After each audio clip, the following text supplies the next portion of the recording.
It is 6 a.m. in the Mile High City on this Tuesday, January 14th. Good morning, Denver, Colorado. You've tuned into the Jeff and Bill Show, News Talk 710, KNUS. I'm your co-host, Jeff Hunt, along with Bill Thorpe, bringing you the freshest insights and hottest takes from the right, left, and center.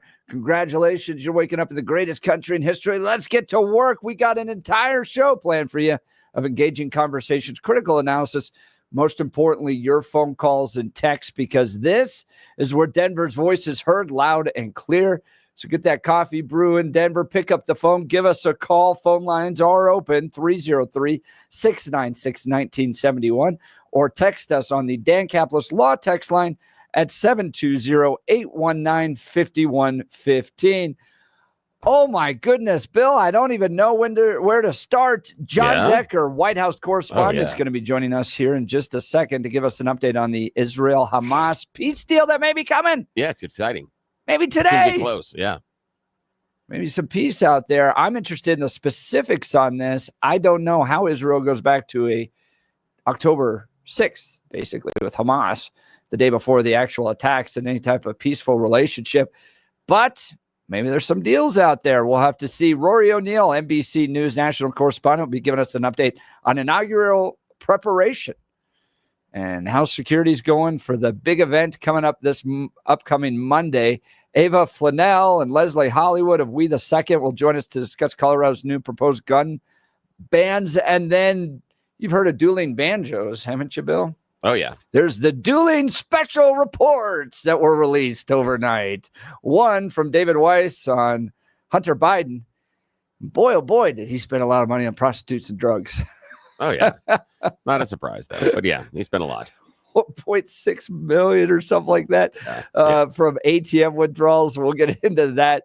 And then overnight at midnight Eastern time, dropping the special counsel Jack Smith report on the 2020 election. Yeah, it's the election interference case, not the classified documents case. Yeah, not the classified documents case. That is right. And we weren't sure that was going to be released ever.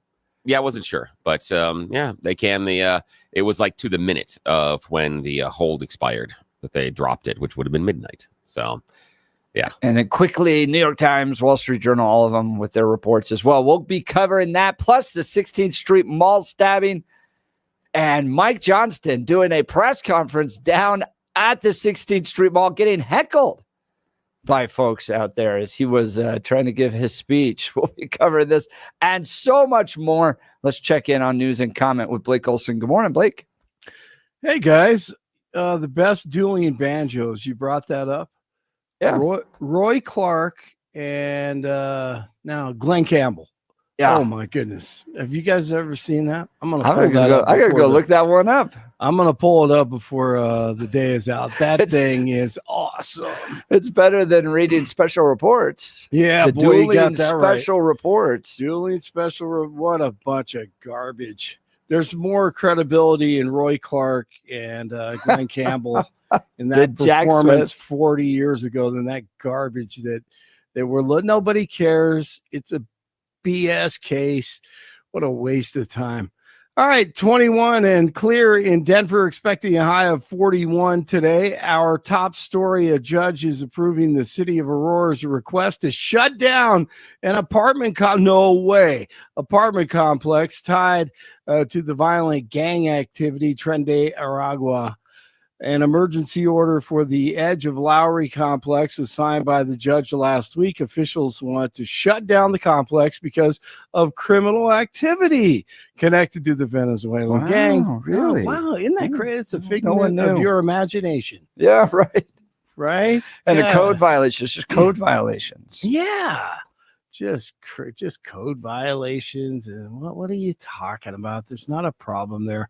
Remember the kidnapping and the torture of two people last month? That kind of got this ignited again. Thankfully, the city expects to finalize the closure of the property next month. Elijah Caudill. He's been arrested for the series of stabbings on the 16th Street Mall over the weekend. Officials believe the 24-year-old Caudill carried out 4 stabbings. 3 were on Saturday and 1 was on Sunday. Only 2 of the victims survived. Cottle has been arrested more than a dozen times since 2018 and was reportedly on probation at the time of the attacks. He's being held without bond for suspicion of first-degree murder. Now, the timeline on this is crazy, Blake. All right, so I went through and read it, and the fact that he was able to just kind of run around and do this for over 24 hours. God. So first victim, 5:12 p.m. on Saturday. Second victim is the flight attendant who dies. Yes. 5:17. So 5 minutes later. Yeah. So this guy's running around 16th Street Mall. He gets the first victim. He murders somebody. Jeez. On the 16th Street Mall at 5:17. He attacks the third victim at 5:54. Right. Now, I originally thought that he was caught after the fourth victim at 8:06 p.m. on Saturday. No, I was wrong. No. It was 8:06 p.m. Sunday. My Lord. I mean, these weren't like little cuts either. It wasn't like minor little attacks. You have a dead woman at 5:17 p.m. Jeez. You have another attack about 30 minutes later. They can't catch the guy until 8:06 p.m. following a fourth attack the next day, over 24 hours later. Yeah. What in the world? I saw that. It's just nuts. And then the mayor has the gall to go down there and do this press conference where he says, ignore what just happened 2 days ago. Yes. And he says this: Denver is getting safer and more vibrant all the time. Oh my goodness. You cannot believe anything. Did you hear the Comes heckler? out of their pie. I did. I heard that. I think Billy was editing it. Yeah, you want the audio on this? Let me hear that. All right. So Mike Johnston's doing this press conference. He's got the chief of Denver PD right next to him. And this guy walks by. Yeah, I saw you at the parade, you hour bear. It's your fault! Crime-loving Democrats are burning this city down! You are not. The city's burning! People are being victims! I'm sorry, Colette, can you repeat the question? Crime-loving Democrats are burning the city down. People are being butchered. Wow. He's right. I agree with him. He starts out by saying, I saw you at the parade, you coward. I saw you at the parade. Wow, man. It's boiling over. I can't disagree with him. Yeah. I mean, it's just total chaos. I mean, obviously it's not Los Angeles, and I'm not talking about the fires. I'm talking about homeless and drug addicts and criminals and gangs and whatever. I mean, it starts at the top. It starts when you drive in, and every suburb, except for a few, you see tents and crap and garbage, and that's where it starts. I mean, it's just... and look, we've heard great leadership. I don't have the audio right now, but George Brockler saying, you come into my town, yes, and you commit a crime, I'm putting you in jail. That is the type of leadership that the city of Denver desperately needs right now. Not this, don't believe what your eyes are seeing. But Denver is safer and more vibrant than ever. No, you need a new sheriff that's going to tell him, you mess with my people, and you're going to get the brunt of the justice system. I agree. All right, the Senate will start confirmation hearings today. Lawmakers will look at former Fox News host and veteran Pete Hegseth for defense secretary. 1 week after blazing infernos first ignited in and around the LA area, officials say crews are prepared for the return of high winds as they battle the deadly wildfires. Today, the death toll is up to 24, but that could change at any minute. Over 90,000 people are under evacuation orders, while tens of thousands more are under evacuation warnings.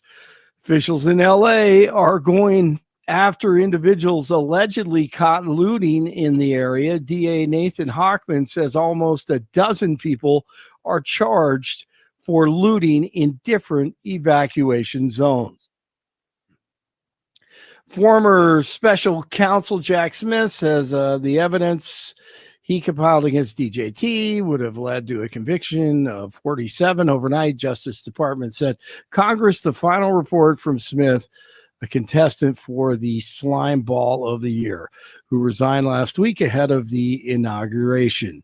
The report covers his investigation of Trump's efforts to overturn the 2020 election, including the buildup of the January 6th Capitol riot. With TikTok's future in the U.S. in the hands of the Supreme Court, a Chinese app called Red Note is topping the charts. On Monday, Red Note was the top free-to-download app on the Apple App Store. Hey, Sniffin' Joe, on Monday, one of his 1,000 goodbyes this week. He's so out of touch. We rallied 50 nations to stand with Ukraine, not just in Europe, for the first time in Asia as well. Those countries in Asia know what happens in Ukraine matters to them as well. We delivered air interceptors, massive numbers of munitions, enacted relentless, unprecedented sanctions to keep Ukraine in the fight. And now Russia is struggling to replace what they are losing on the battlefield. Yeah, and guess what? Americans care about America and the borders, okay? Thanks a lot for getting that war going there, Sniffin' Joe. News brought to you by Lair Fireplace and Patio, Denver's premier source for everything fireplace, patio, and grills, locally owned and operated since 1954, online at lairfireplacepatio.com. All right, Deion Sanders talking with the Cowboys about their head coaching opening. Multiple sources reported Monday that Jerry Jones reached out to Sanders after the team announced it was moving on from head coach Mike McCarthy.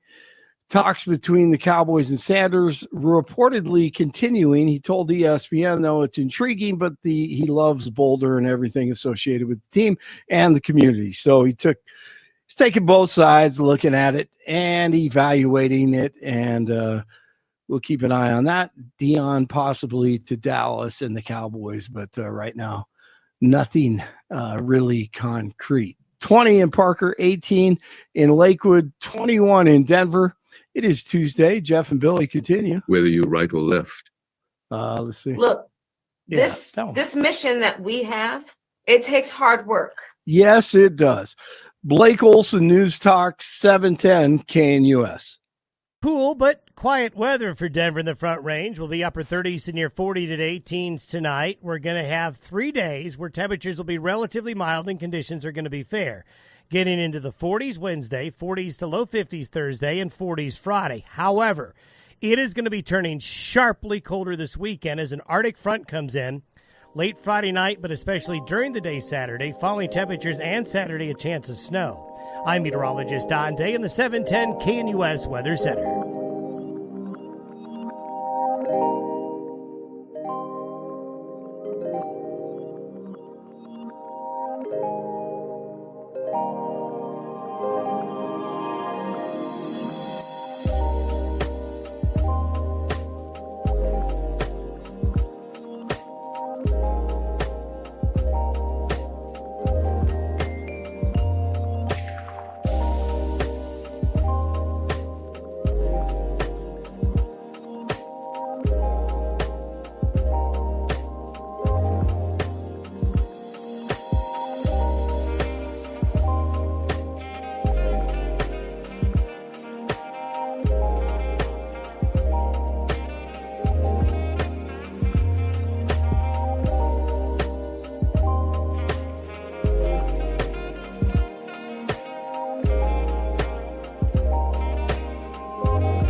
Welcome back to the Jeff and Bill Show. Breaking overnight, Hamas has accepted a draft agreement for a ceasefire in the Gaza Strip and the release of dozens of hostages, two officials involved in the talks have said.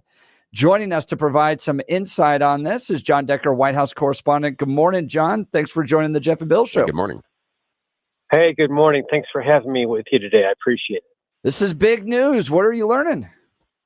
Well, it's big news, but I think hopes need to be tempered because we've had news like this before, and for those families, their hopes have been dashed time and time again.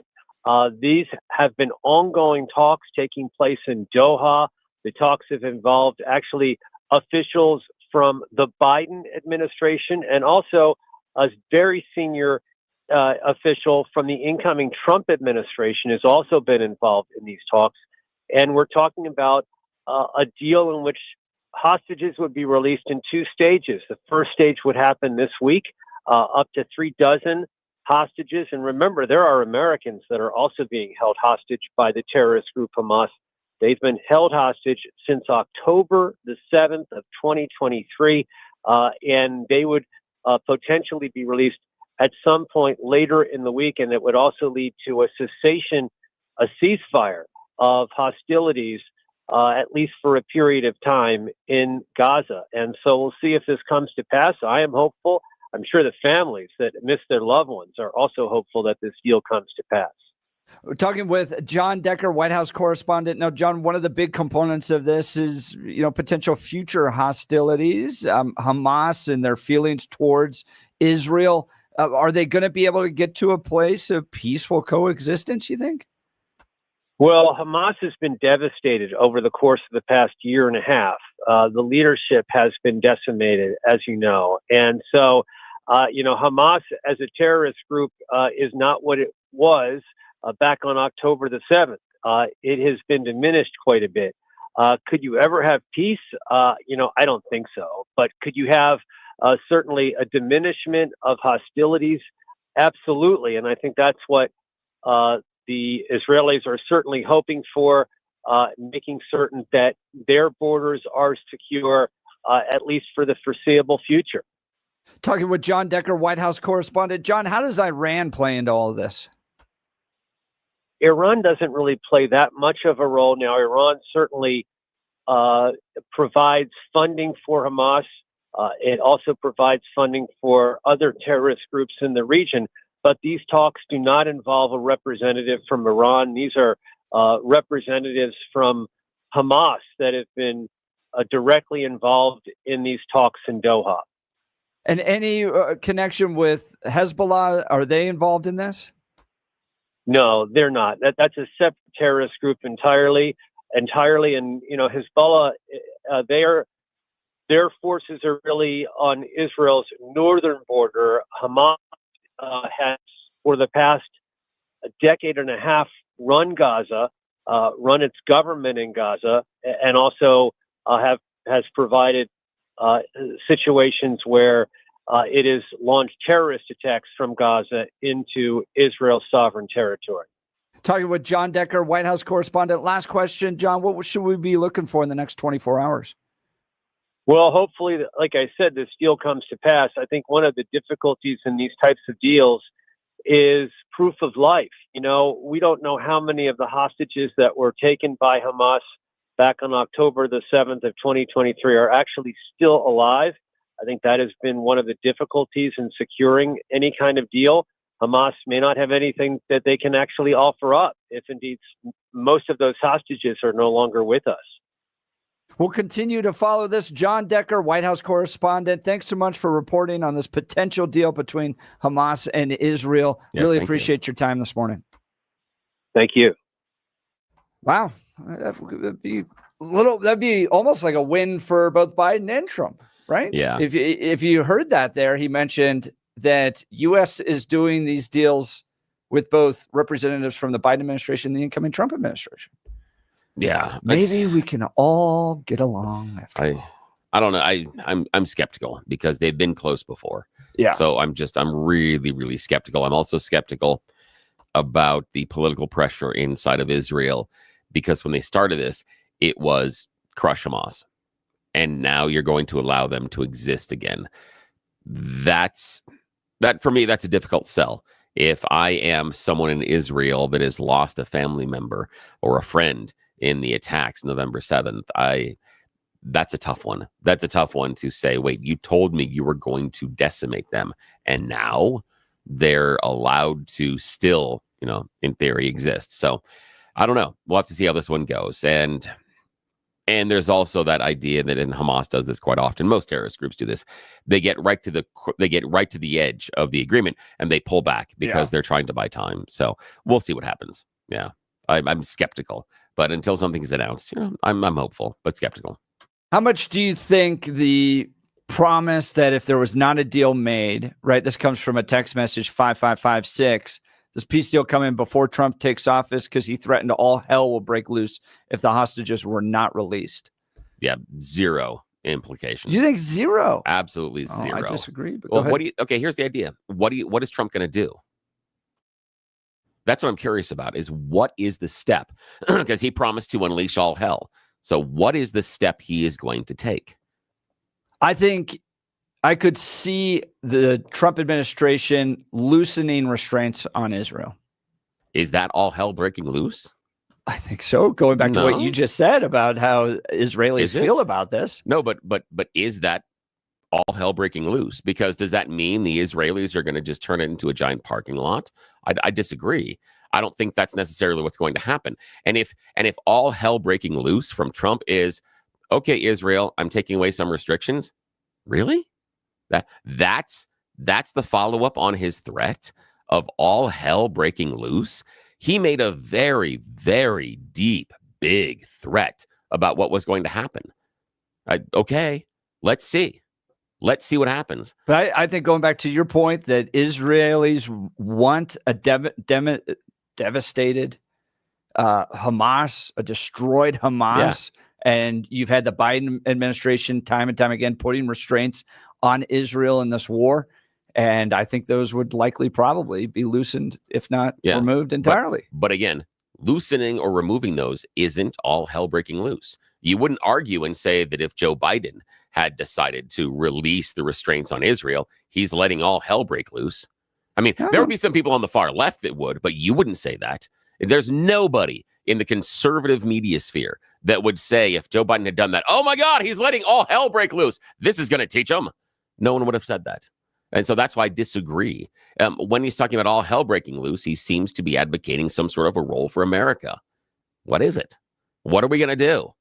That's what I'm curious about, because the problem that he's got is if this threat is not followed up, they will remember. Iran will remember. Hezbollah will remember. Everyone else in the Middle East will remember that he didn't follow up on his threat. Let's see what happens. 556 texted in, Bill, Trump's going to go after Iran. Who controls Hamas? So in what way, though, Texter? So go after him how? Is it a military engagement?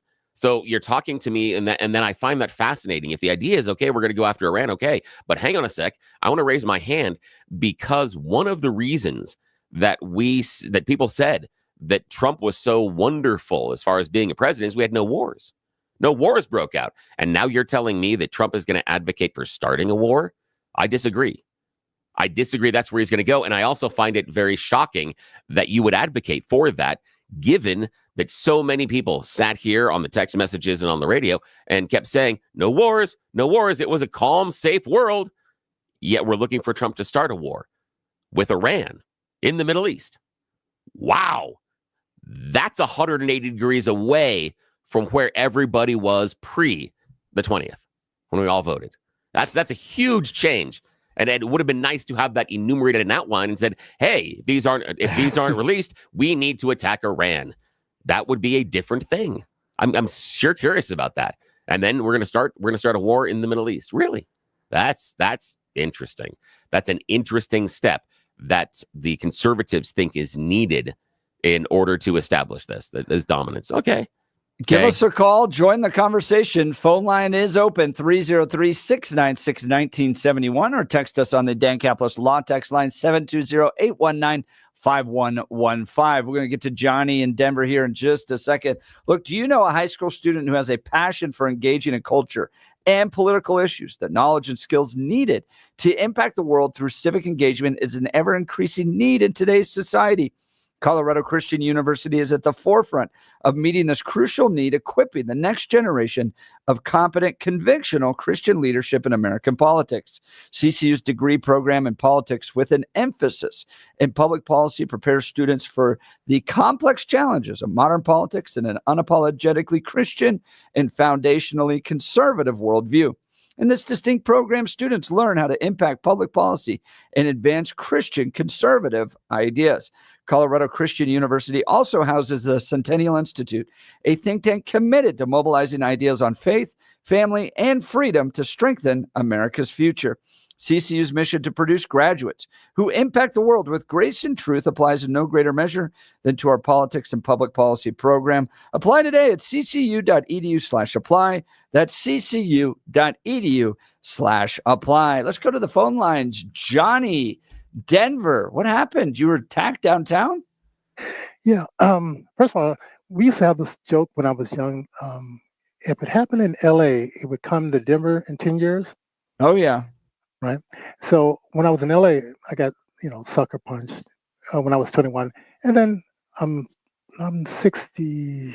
I was 64 at that time. And so I'm working on 14th and Spear.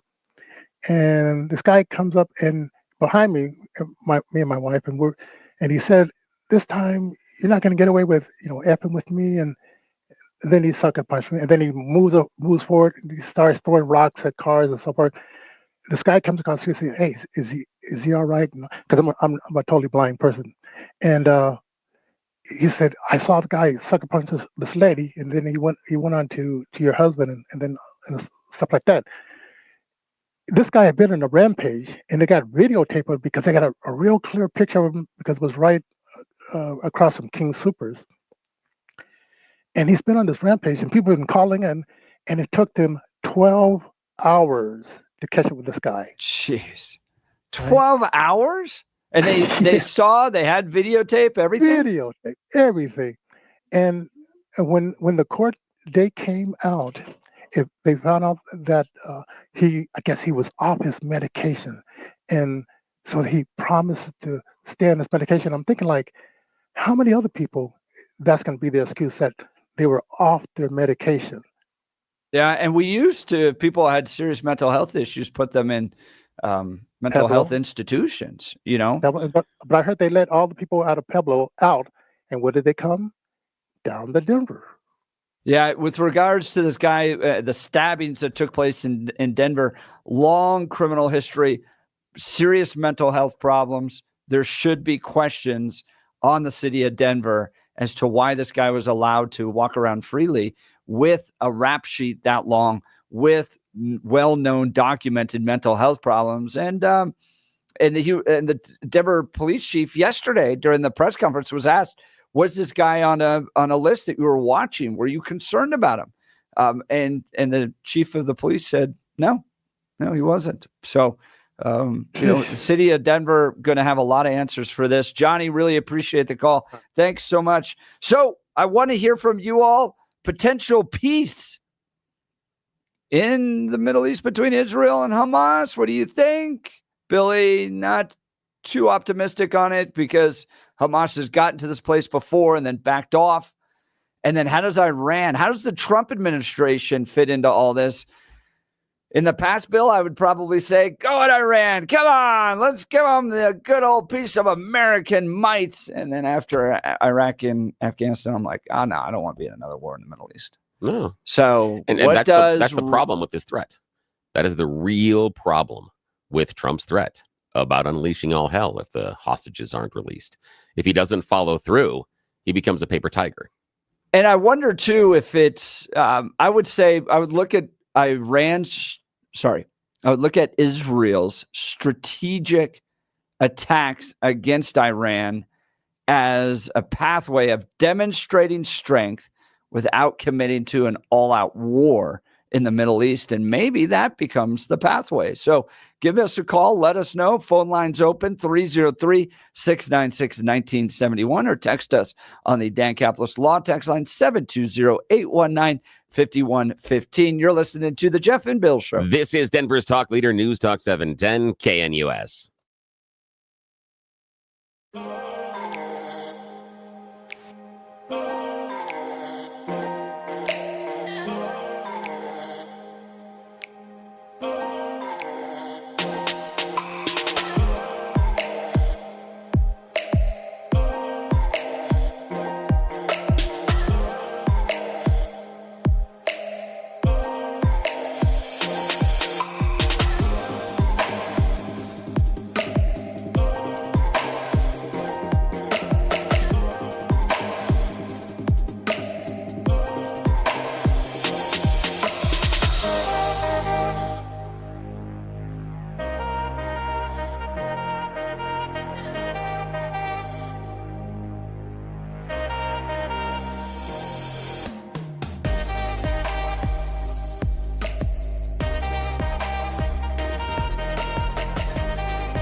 Welcome back to the Jeff and Bill Show. We're talking a pending peace deal between Israel and Hamas.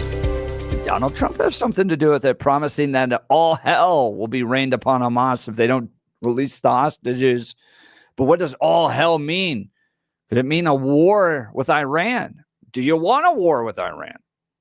I don't want another war in the Middle East, but I want toughness in the Middle East. And maybe Israel's provided a roadmap on how to do that. But let's go to the phone lines. Joe Arvada. Good morning, Joe. You're on the Jeff and Bill Show. Morning. Good morning, Jeff, Billy. I see this as just almost identical as the Carter administration coming in, only with one caveat. Carter administration wasn't nearly as toxic as the Biden administration. This administration has a bunch of 25-year-olds running the helm. And the Carter administration at least had a few, intelligentsia. Right now, it's just bumbling moron, lefties, DEI specialists, all running the show, even in the military. That's pretty obvious. However, when President Trump negotiates, he does things like, remember in Afghanistan, you had the Taliban threatening all kinds of things, and then President Trump showed their leader a picture of his house, and they were all like, why are you showing me a picture of my house? And it just worked on them. Well, that's only part of the story, Joe. That was part of a negotiation in which he said, if you don't shoot any Americans, we will leave. So the Taliban basically sat on their hands until the Americans left and then took over the country. He gave them wait a second. You forgot one thing in between there. Biden got in office. But it was Trump's deal. Then they left. But it was Trump's deal, and Biden honored the deal. No, it was not. No. That's just ridiculous. No, that's a moronic statement. That's incorrect. It was not Trump's deal. It was Trump's deal. He did not say pull out everybody and leave everybody stranded in the middle of Afghanistan without any defense. Stop. Okay, Joe. Stop. Joe, stop. We're gonna stop because I got mute button here. Okay. Trump negotiated the timeline of the withdrawal. How the withdrawal happened was bungled by the Biden administration based on the order of what they did. But the bases closing down and everything else was negotiated by. Lie. No, Joe, it's not. It's not. It's not. Right here. No, Joe. It's not, but here, go ahead. Go ahead. Tell me. Fine, go right ahead. You're the one that brought it up. Go on with your You're lie. the one that brought it up, Joe. I'm just holding you to account. That is not the truth. President Trump did not arrange the debacle of the Biden administration. I'm sorry. Anyway, let's get back to reality. Reality is that Donald Trump will come in and explain this to the leadership in Iran. See, leadership goes from the top down, not from the 25-year-olds up. This is the way Donald Trump works. He will explain to the Ayatollah, you won't be the supreme leader, you will be a supreme pizza. And here's the thing that will happen is that Donald Trump will not mince words. If they don't do what he says, the Ayatollah will become a supreme pizza. And here's the thing that you don't understand. Donald Trump means what he says and then does it. Yeah, just like the Biden administration where's my free wall? Doesn't mean a thing. Where's my free wall, Joe? He said he was going to get Mexico to pay for a wall. Where's my free wall? Okay. You know what? I'll say it again. During the Trump administration, immigration went to a 20-year low. Your facts are coming from Ellen DeGeneres. Give me a break. Everybody in America knows that during Donald Trump's reign, he ruled the border. You cannot argue it. That's why he got elected, and your guys got the boot. Free wall. Mexico's going to pay for it. Thanks so much for the call, Joe. Also, I'm going to read for you that Donald Trump negotiated the withdrawal from Afghanistan. negotiated a withdrawal of troops going down from 13,000 to 8,600 troops by July of 2020. And part of that agreement, agreed to by Donald Trump, was the complete withdrawal May 1st, 2021, if the Taliban kept their commitments. Joe, I wasn't lying. I can agree with you that Biden messed up the withdrawal. It was Trump's deal. I wasn't lying. And part of that is you have to commit to the idea that Trump would have maintained that timeline in light of everything that was happening. Well, the other part for me is that the timeline, I don't think Trump would have maintained the timeline, but I can't say for certain whether or not Trump would have messed up the withdrawal the way the Biden administration did. I can agree the Biden administration messed up the withdrawal, but I do believe the negotiation withdrawal on a timeline was bad to begin with. The reason why, you never tell your enemy when you're going to leave. That is one of the basic rules of combat. You can negotiate a withdrawal, but you never tell them the timeline in which you are going to leave because it allows them to plan for your departure. Would you have wanted to stay? No, I wouldn't want to be there in the first place. I thought it was a bad idea to be in the first place. In Afghanistan? Yes, absolutely. Yeah. Following 9/11? Yes, stupid. Incredibly stupid. Did we not learn from what happens with Russia? I mean, how many times have people invaded Afghanistan and just died there, in part based on the weather in the winter? No. What would have been the proper response to 9/11 in your mind? Not going into Iraq. I would have worked through Pakistan and some other countries because where do we find bin Laden? Not in Afghanistan. He was in Pakistan. He needed to have the functionality Later, early on, he was still in Afghanistan. In part, but look at the difference as far as technology and access to the rest of the Western world through Pakistan versus Afghanistan. Pakistan was always going to be the key because they are more modern than what you have in Afghanistan. Afghanistan's a hidey hole. Great. You just wait for him. Pakistan was always going to be the key and still is in that region. Yeah. How would you have punished the Taliban for allowing Al-Qaeda to organize, mobilize, and attack the United States? I don't know. Haven't thought about that. Nor did I think I was going to be prepping on that this morning. I'd have to think about it, and I'd have to come up with something because I'm not comfortable saying something off the top of my head. Nor did I consider it because, again, I shouldn't be put in charge of that. So it's not something that I sat down and considered. I can evaluate post as far as what happens, and I can look at what your plans are. But right. I mean, because you have to remember, initially after 9/11, you had Al-Qaeda operatives in Afghanistan. They were given safe haven by the Taliban, and Iraq, which was premised on the idea of if you allow bad countries to fester, eventually it harms the United States. And Saddam Hussein had mass weapons of mass. Iraq was a revenge tour. Say mass deportation. Iraq was destruction. Iraq was a revenge tour. Iraq was stupid. Right. Iraq was the thing where that someone on your block came in and broke into your house, and you go to a different house, break in there, and take over their house. It was stupid. Iraq was not connected to 9/11, but we wanted to prove a point. And in the international community, we ended up looking like morons because we got bogged down in Iraq. And then where did we find, and the Taliban was in Afghanistan. And where did we find bin Laden? Not in Iraq, in Pakistan. Yeah, that was a whole series of I'm just interested in what you do with just post 9/11 Afghanistan and their connections with Al-Qaeda. I would probably try to isolate them in almost every way possible and just make it a lone island. Is probably what I would do. And whether or not that would include both economic sanctions and also military sanctions, we'll see. Perhaps that I would come in and see if I can station some troops on some borders inside on the edges of Afghanistan. But I'm not in favor of invading there in any way, shape, or form. Yeah, because I remember what happened to the Russians.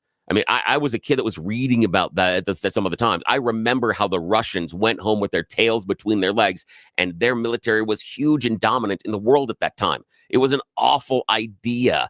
Armies go to die in Afghanistan there and the Russian front on the east in the winter. Two awful places. I don't see Trump wanting to resurrect anything like Afghanistan and Iraq with Iran. And this is where I go back to my original point that I think Israel has demonstrated you can have very serious attacks on the leadership of these countries without necessarily getting into full-scale ground wars.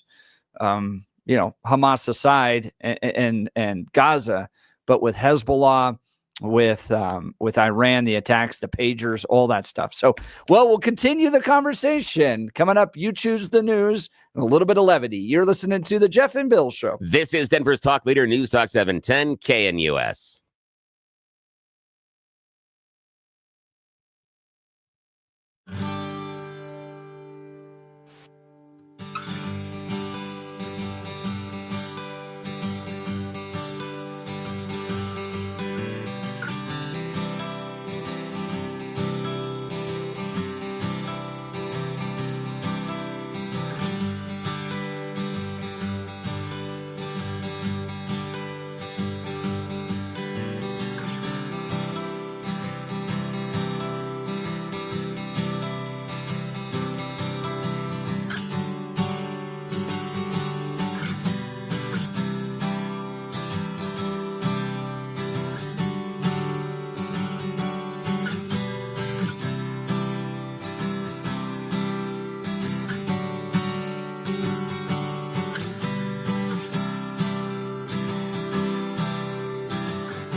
Well, we've kicked it off 6 a.m. with some good debate. Now time for a little levity. Get people through a cold Tuesday in January with some You Choose the News. Yes, time for us to bring a little bit of silliness into your morning. It's something we call You Choose the News. It's America's favorite fake radio news game show. I've spent mere moments this morning scouring the interwebs for really, really stupid stories about us humans, and then giving them even more ridiculous headlines so that we can play this fake radio news game show. Why? Well, because we are left unsupervised at this time of the morning. Nobody in charge even pays attention to us until 7 o'clock in the morning. I don't think they know the show starts at 6, so we're not going to tell them, okay? All righty. So here are our secret stories that we are sharing with both Blake Olson in the newsroom and Jeff Hunt this morning. Okay, gentlemen, choose wisely. Headline number 1, Trump has a good idea, says other world leader. Headline number 2, the Me Too state. Headline number 3, well, that'll teach them. And headline number 4, perfect government planning. Mr. Hunt, your choice, We'll start sir. with perfect government planning. Yes, perfect government planning. Our very own Blake Olson gave us a little bit of a tease in this during his last newscast. We know that the tickety talks are poised to go away. However, that's not slowing down Red Note, another popular Chinese social media app that is currently atop Apple's App Store. Yes, many TikTok creators and TikTok enthusiasts are switching immediately over to Red Note, or also known as Xiaohongshu in China. Oh, yeah. Yes, it is a photo sharing app. And so basically, there are content creators that are saying, hey, we're moving over there. They're even using detailed videos as to how to set up your account. The content creators say they're not going back to Instagram and Facebook. They're going to do Red Note. Red Note was valued at $17 billion after raising funding in July from investors from a couple of Chinese investment groups. Also, it's raised over $900 million in total funding and has more than 2,000 employees currently. Is this just as dangerous as TikTok with regards to spying? Yeah, because again, the people in charge are stupid. They thought there was only one app, and they only are thought myopically about this. They went, if we just ban the thing that says TikTok, then everything's going to be fixed. No, you don't know how the technology works, but oh well, live and learn. What do you do? I know. We voted for him. We get what we vote for. All right. Jeff Hunt. Oh, no, I'm sorry. Blake Olson, your choice, sir. Trump has a good idea, says other world leader. The Me Too state, or that'll teach him. Let's go with the Me Too state. Yeah, the Me Too state. Hey, we are going to talk about our cowboy hat to the north, Wyoming. Yeah. Yeah. A half a dozen state legislators in Wyoming want them to build their very own Mount Rushmore. 6 sponsors have filed House Bill 106 for the Monument to America. They're calling for $40,000 to establish a task force to recommend a monument by the 250th anniversary of the signing of the Declaration of Independence that is coming up July 4th of next year. They say it would be similar in size and scope to the Mount Rushmore National Memorial. Do they have mountains that high? Do they have that? I don't. Do they have that tall? Do they? I don't know. I'm not that familiar. Devil's Tower. Oh, there we go. So they have to carve up Devil's Tower, I guess. So they're looking at finding places to put 60-foot high faces of presidents, or I don't know, maybe just popular figures or cartoon characters. I don't know what they're going to do with it. Some of our greatest things have been built by just random dudes. I mean, the Mount Rushmore was that way until the U.S. acquired it. Exactly. It was just a tourist trap. And so that's what that's what they're talking about is they want to build their own tourist trap. They're like, think about all the people who would come and see it.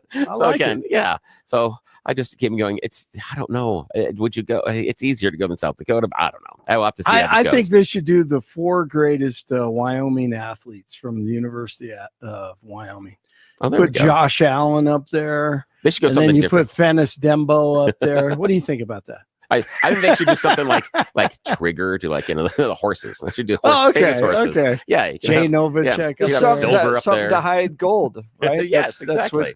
That's exactly what he was for. Yes. There you go. Jeff Hunt, final choice this morning. Trump has a good idea, says other world leader, or that'll teach him. Trump has a good idea. Yes, Trump has a good idea, says Venezuelan President Nicolas Maduro. He says, hey, I like this colonization idea that Trump has. Why don't we help liberate Puerto Rico? Yes, President Maduro has said that perhaps if the United States goes on some of their expansionist tour and wants things like Panama and Greenland, maybe Venezuela should also get in on the act. And they are thinking perhaps they should liberate, Puerto Rico from America. Alrighty, that's the end of You Choose the News. I don't know anyone who's like, that's who I'd like to be colonized by. Oh, yeah, Venezuela. Absolutely. Well, we've got a lot to talk about coming up next. What do the inauguration plans look like? You're listening to the Jeff and Bill Show. This is Denver's Talk Leader, 710 KNUS.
It is 7 a.m. in the Mile High City on this Tuesday, January 14th. Good morning, Denver, Colorado. You've tuned into the Jeff and Bill Show, News Talk 710 KNUS. I'm your co-host, Jeff Hunt, along with Bill Thorpe, bringing you the freshest insights and hottest takes from the right, left, and center. Congratulations, you're heading to work in the greatest country in history, and we got a whole hour planned for you of engaging discussions, critical analysis, most importantly, your phone calls and texts, because this is where Denver's voice is heard loud and clear. So grab a cup of coffee, Denver, and let's dive into the issues that matter most to you right here, right now. Coming up after news and comment with Blake Olson. Washington, D.C. is preparing for next Monday's inauguration. How's the city preparing for the thousands who will be making their way to the mall? I'll be one of them, giving you some live updates Monday morning from the inauguration. With a special tip of the hat to Lauren Boebert, who helped secure some passes for 710 KNUS to be able to be out there and attend that. So how's DC getting ready? What's the security going to look like? We're going to be talking with Rory O'Neill, NBC National News Correspondent, about that. We're going to give you the latest updates on the dueling special counsel reports that came out yesterday. One of them covering Hunter Biden, the other one from Jack Smith as he wraps up his first investigation into the 2020 election interference and Donald Trump. He making the argument that if he just had the chance to prosecute, Donald Trump would have been convicted. But in this 100-plus page report that came out at midnight Eastern time last night, no major new facts reported. So does this change anything? Or is this a big boom as Donald Trump is heading into the presidency, or a whimper as Jack Smith wraps up his case? Would love to get your thoughts on that. And then later in the show, we're going to be covering the latest updates on the 16th Street Mall stabbing, as well as the new proposed gun restrictions here in Colorado's Ava Flanell joins us. So lots to cover in the remaining parts of this show. You're not going to want to miss it. But first, news and comment with Blake Olson. Good morning, Blake. Hey, good morning, Jeff and Billy. 21 and clear in Denver, expecting a high of 41 today with plenty of sun. It's going to feel really good today. Our top story, Elijah Cottle, has been arrested for the series of stabbings on 16th Street Mall over the weekend. Officials believe the 24-year-old Cottle carried out 4 stabbings. 3 were on Saturday and 1 was on Sunday. Only 2 of the victims survived. Cottle has been arrested more than a dozen times since 2018 and was reportedly on probation at the time of the attacks. He's been held without bond for suspicion of first-degree murder. One of our great listeners, Johnny, who's blind, has been attacked downtown and says this goes on a lot. And so I'm working on 14th and Spear, and this guy comes up and behind me, me and my wife, and he said, "This time you're not going to get away with, effing with me." And then he sucker punched me, and then he moves forward. And he starts throwing rocks at cars and so forth. This guy had been on a rampage, and they got videotape of it because they got a real clear picture of him because it was right. And he's been on this rampage, and people have been calling in, and it took them 12 hours to catch up with this guy. Criminals, drug addicts, alcoholics, illegals who've done crimes elsewhere among the homeless downtown and beyond. And it took 12 hours for him. And then 2 different days, Saturday and Sunday, with the crimes downtown. And those aren't like Saturday and Sunday morning. Correct. Not like 1 in the morning on Sunday. Guy goes on a stabbing rampage. Jeez. 27 hours after the original one. Good Lord. And the police are just like, "Oh, we're catching up." And they kept on that press conference that they did yesterday with Mayor Mike Johnson, the chief of the police. I mean, they're just sitting there lauding each other. It's amazing. We're putting more money into Denver police, and their quick response helped 27 hours. God. On the 16th Street Mall. This wasn't somebody's house that he took off running. You have cameras everywhere. They're patting each other on the back. Yeah. And to watch these public officials, they did this in New York after the subway attack, right? Where the woman was lit on fire and then the dude was pushed in front of the train. And they come out with these like grandiose statistics. So we're all sitting there watching 4 people stabbed. And they come out and they say, well, Denver's never been more vibrant. According to statistics, crime's actually going down from last year. And it's just the most surreal thing to watch them try to save their political careers while watching, like, literally the 24 hours prior to that, people being stabbed. Right. Tell the truth and do something about it. Or just don't try to save your political career. Yeah, right? Like everybody reads into it. Everybody sees it when they're like, actually, crime statistically. Yeah, statistically, 2 people are dead. 4 were stabbed. And in a 2-day period. Unbelievable. That's why this guy right here is exactly right. Here's Mike Johnson getting heckled yesterday. Yep. Yeah, I saw you at the parade, you hour mayor. It's your fault. Crime-loving Democrats are burning the city down. You are not. The city's burning. People are being victims. I'm sorry, Colette, can you repeat the question? Mike Johnston can't walk down the street without being heckled by people. Good. Crime-loving Democrats are burning the city down, is what that guy said. It's boiling over. Yeah. He's right. God bless him. It's sickening, man. A judge is approving the city of Aurora's request to shut down an apartment complex tied to the violent gang activity, Tren de Aragua. Wow, amazing, right? An emergency order for the Edge of Lowry complex was signed by the judge last week. Officials want to shut down the complex because of, once again, criminal activity connected with the Venezuelan gang, including the kidnapping and torture of 2 people last month. Officials in LA announcing charges against a number of individuals allegedly caught looting as wildfires rage in the area. District Attorney Nathan Hochman says 10 people are facing charges for looting in different evacuation zones. It comes as more than 92,000 people are under evacuation orders, while another 89,000 are under evacuation warnings as the wildfires burn. By the way, does Christine Larson, the first Black and white lesbian equity bureau chief for the LA Fire Department, still have her job? Is she strong enough to do this? Or you couldn't carry my husband out of a fire, which my response is, he got himself in the wrong place if I have to carry him out of a fire.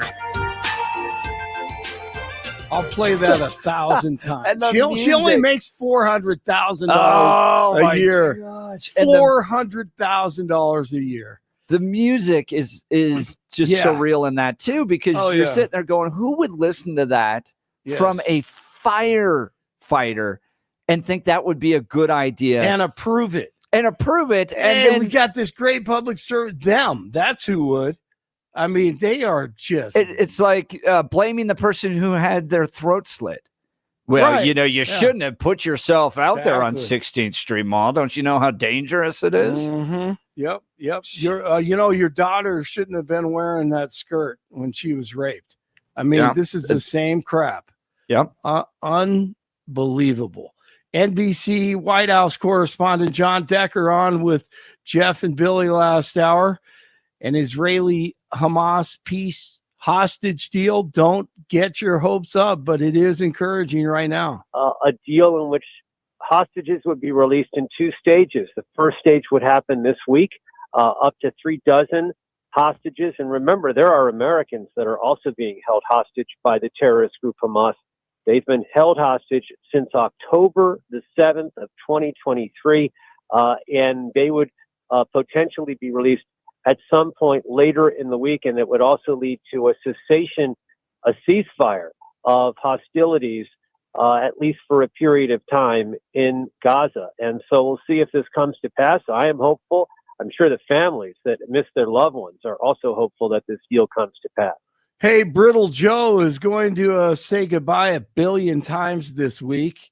And now tough talk with China. You all recall, many experts believe or predicting it was inevitable that China's economy would surpass ours. According to many predictions, that would happen by the year 2030 or shortly thereafter. But we in this room said no. I can't take it. Sorry. The Senate will start confirmation hearings today. Lawmakers will look at former Fox News host and veteran Pete Hegseth for defense secretary. Deion Sanders talking with the Cowboys about their head coaching position, but he told ESPN, hey, it's intriguing, but he loves Boulder and everything associated with the team and the community. So get ready for him to leave. Now, it's probably a 50-50 right now. We'll see what happens. 20 in Centennial, 18 in Arvada, 21 in Denver.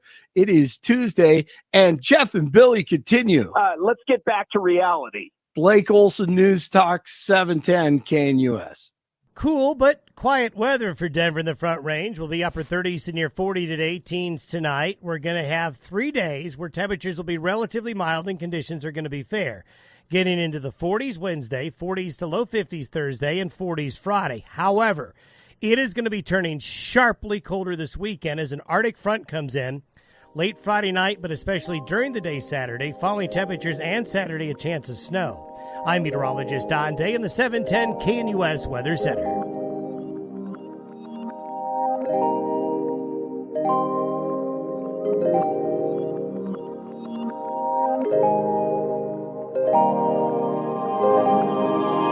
Washington, D.C. is getting ready for the big inauguration that's happening on Monday. We're going to talk with Rory O'Neill in a second about that, NBC News National Correspondent. But, Bill, if you wanted to watch it, there's a great watch party happening here. Mike Boyle is hosting one at the View House. Yeah, he is. And it's going to be an early day thing, like 10 a.m. to 1. Yeah. So you'll be able to do some other stuff later in the day and go to other parties. So you can kind of warm up, kind of pregame, if you will, there with Mike Boyle. It'll be a lot of fun. You can drink champagne to celebrate or drink vodka to wallow. One or the other. Depending on how you feel. Well, I want to talk to you about my friends over at QC Kinetics. It's just not normal, the pain caused from chronic joint pain day after day, but some of you have dealt with that pain for so long, it's become your new normal. Short-term fixes are not working. Make the decision now to say no. You're not going to live with it. Get moving again in 2025 with help from QC Kinetics.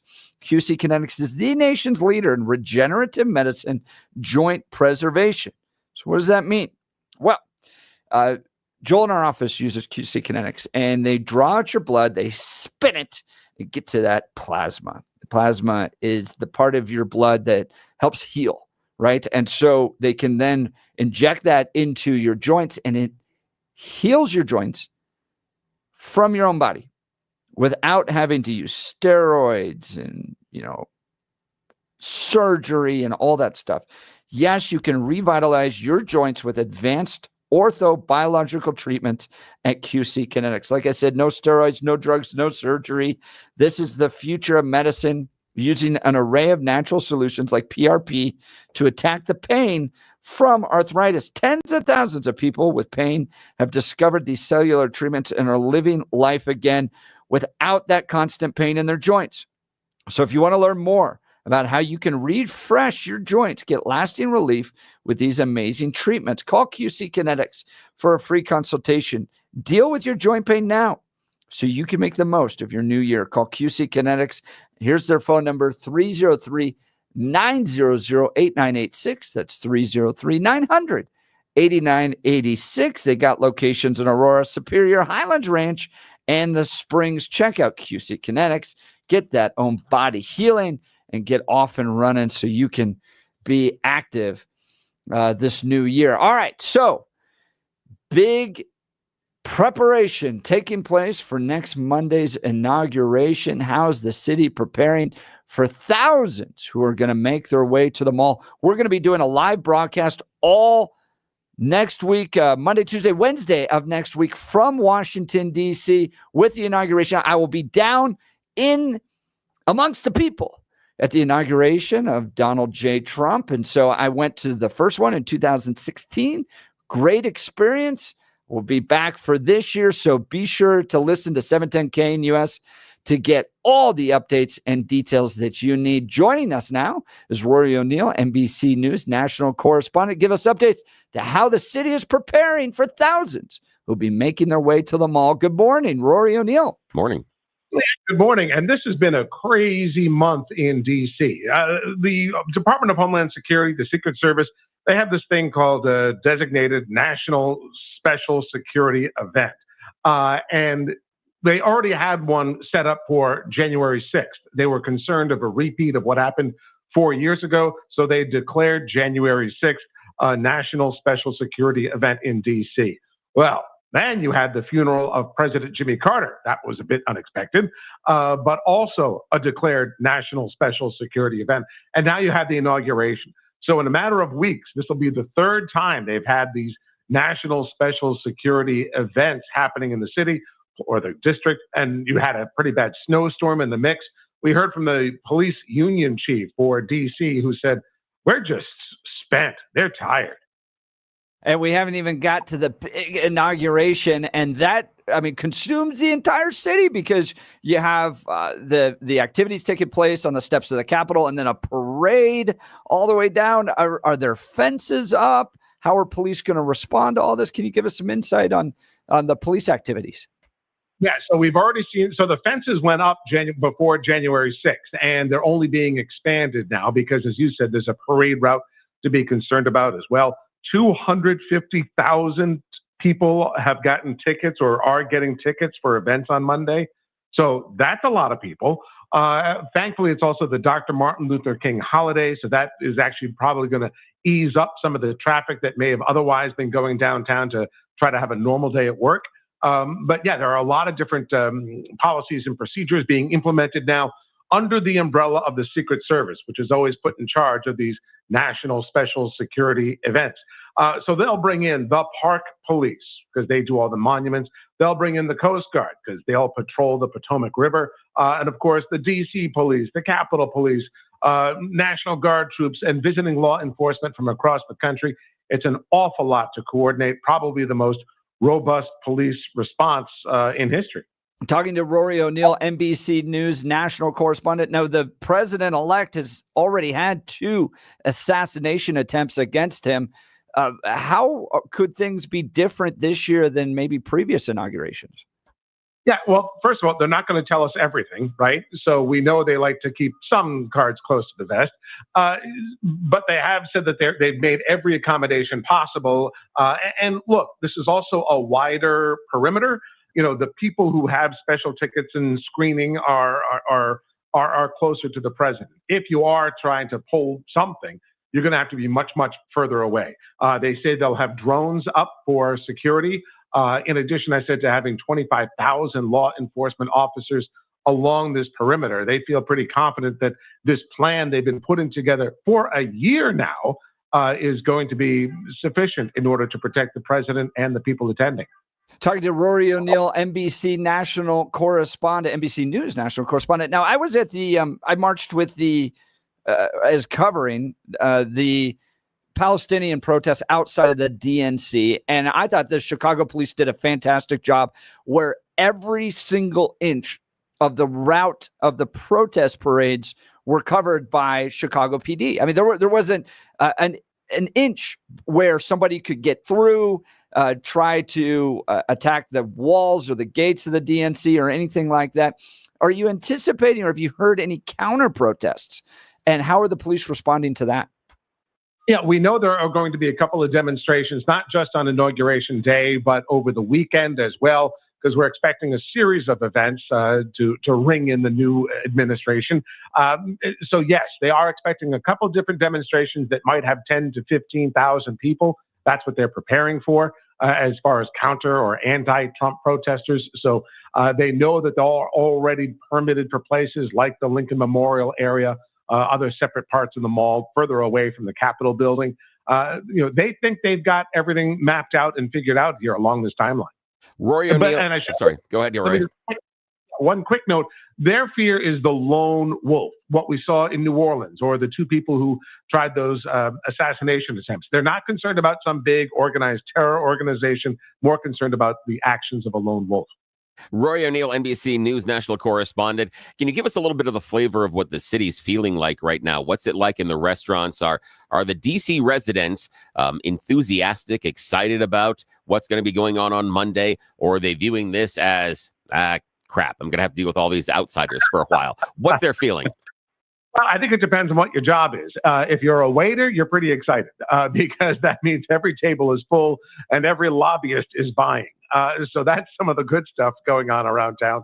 If you're someone who's just trying to get to the office on Monday, that's going to be a bit more of a struggle. But as I said, thankfully, it's a holiday as well as being Inauguration Day. So people don't necessarily have to schlep into downtown if, say, they're a bank teller or something. They're already going to get the day off. And look, this is not unfamiliar. We go through this, thankfully, every 4 years. So a lot of this is something that they embrace and celebrate because every hotel is full, every Airbnb is booked out. Every marching band is coming to town from across the country. It's a big fun party because in addition to the events happening on the Capitol at noon Eastern time Monday, you also have the inaugural balls that are happening. So, so dressmakers and department stores have been happy for the ladies to come by and do some shopping. It can be a big deal. You're listening to NBC News National Correspondent Rory O'Neill live with Jeff and Bill. I want to talk about that shopping.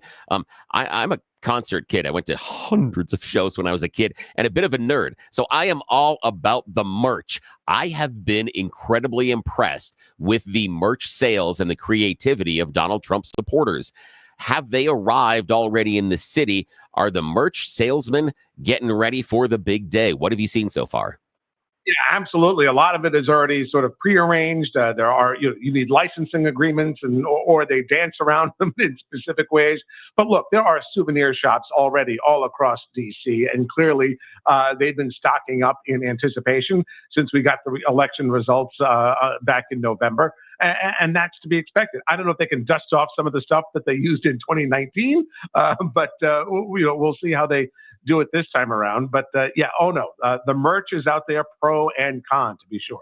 I'm talking with Rory O'Neill, NBC News National Correspondent, about inauguration activities taking place on Monday. So if people wanted to attend, can they just show up? Can they stand out on the mall and watch the inauguration? Can they show up and watch the parade? How is this open to the public? Yeah, it's pretty easy. Okay, as I said, there are 250,000 tickets they're giving out to get you to the better spots on the mall. They're pretty easy to get. Contact your U.S. Senator or your member of Congress. Their constituent relations office might be able to hook you up. So that would be my first call if I'm trying to go.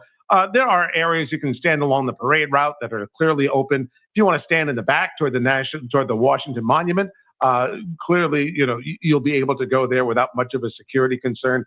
But look, it's a hassle. You'll need to show your ticket. You go through the metal detectors like you're at the airport. It's a slow slog. It's going to be 35 degrees as a high on Monday. You got to get there at 7, 8 o'clock in the morning if you want to be out on the mall to watch it all. So it's a commitment, but it's also history, and a lot of people never miss it. That's right. Great coverage. Rory O'Neill, NBC News National Correspondent, giving us some updates on how Washington, D.C. is preparing for next Monday's inauguration. Rory, thanks so much for joining the Jeff and Bill Show. Thank you. Thanks, guys. If you don't, and so first of all, Rory's exactly right. It is a big commitment. It's a really big commitment. It is big. And when we went in 2016, I think we were out the door at 4:30. To get through security and to get ready, and we had seats. And I was attending with the president of Colorado Christian University at the time, Dr. Donald Sweeting, and his wife and my wife. So it was, and you wanted to get dressed up, and you had to be warm. You had to go through security. You want to get a good seat, all that stuff. So we were up very, very early, and we had hotels way outside the city, and so he's exactly right. It's a big commitment. It's an all-day commitment to go to one of these. Do you remember when we were down at the Aurora event? You had people that had slept the night before in a car. Oh, yeah. We had guys that are driving down from Wyoming and stuff. Yeah, that's right. Slept in a car. And that's going to kind of be it as well, is you're going to have some road tripping. You're going to have – I've heard so far that, weirdly enough, all the hotels aren't full.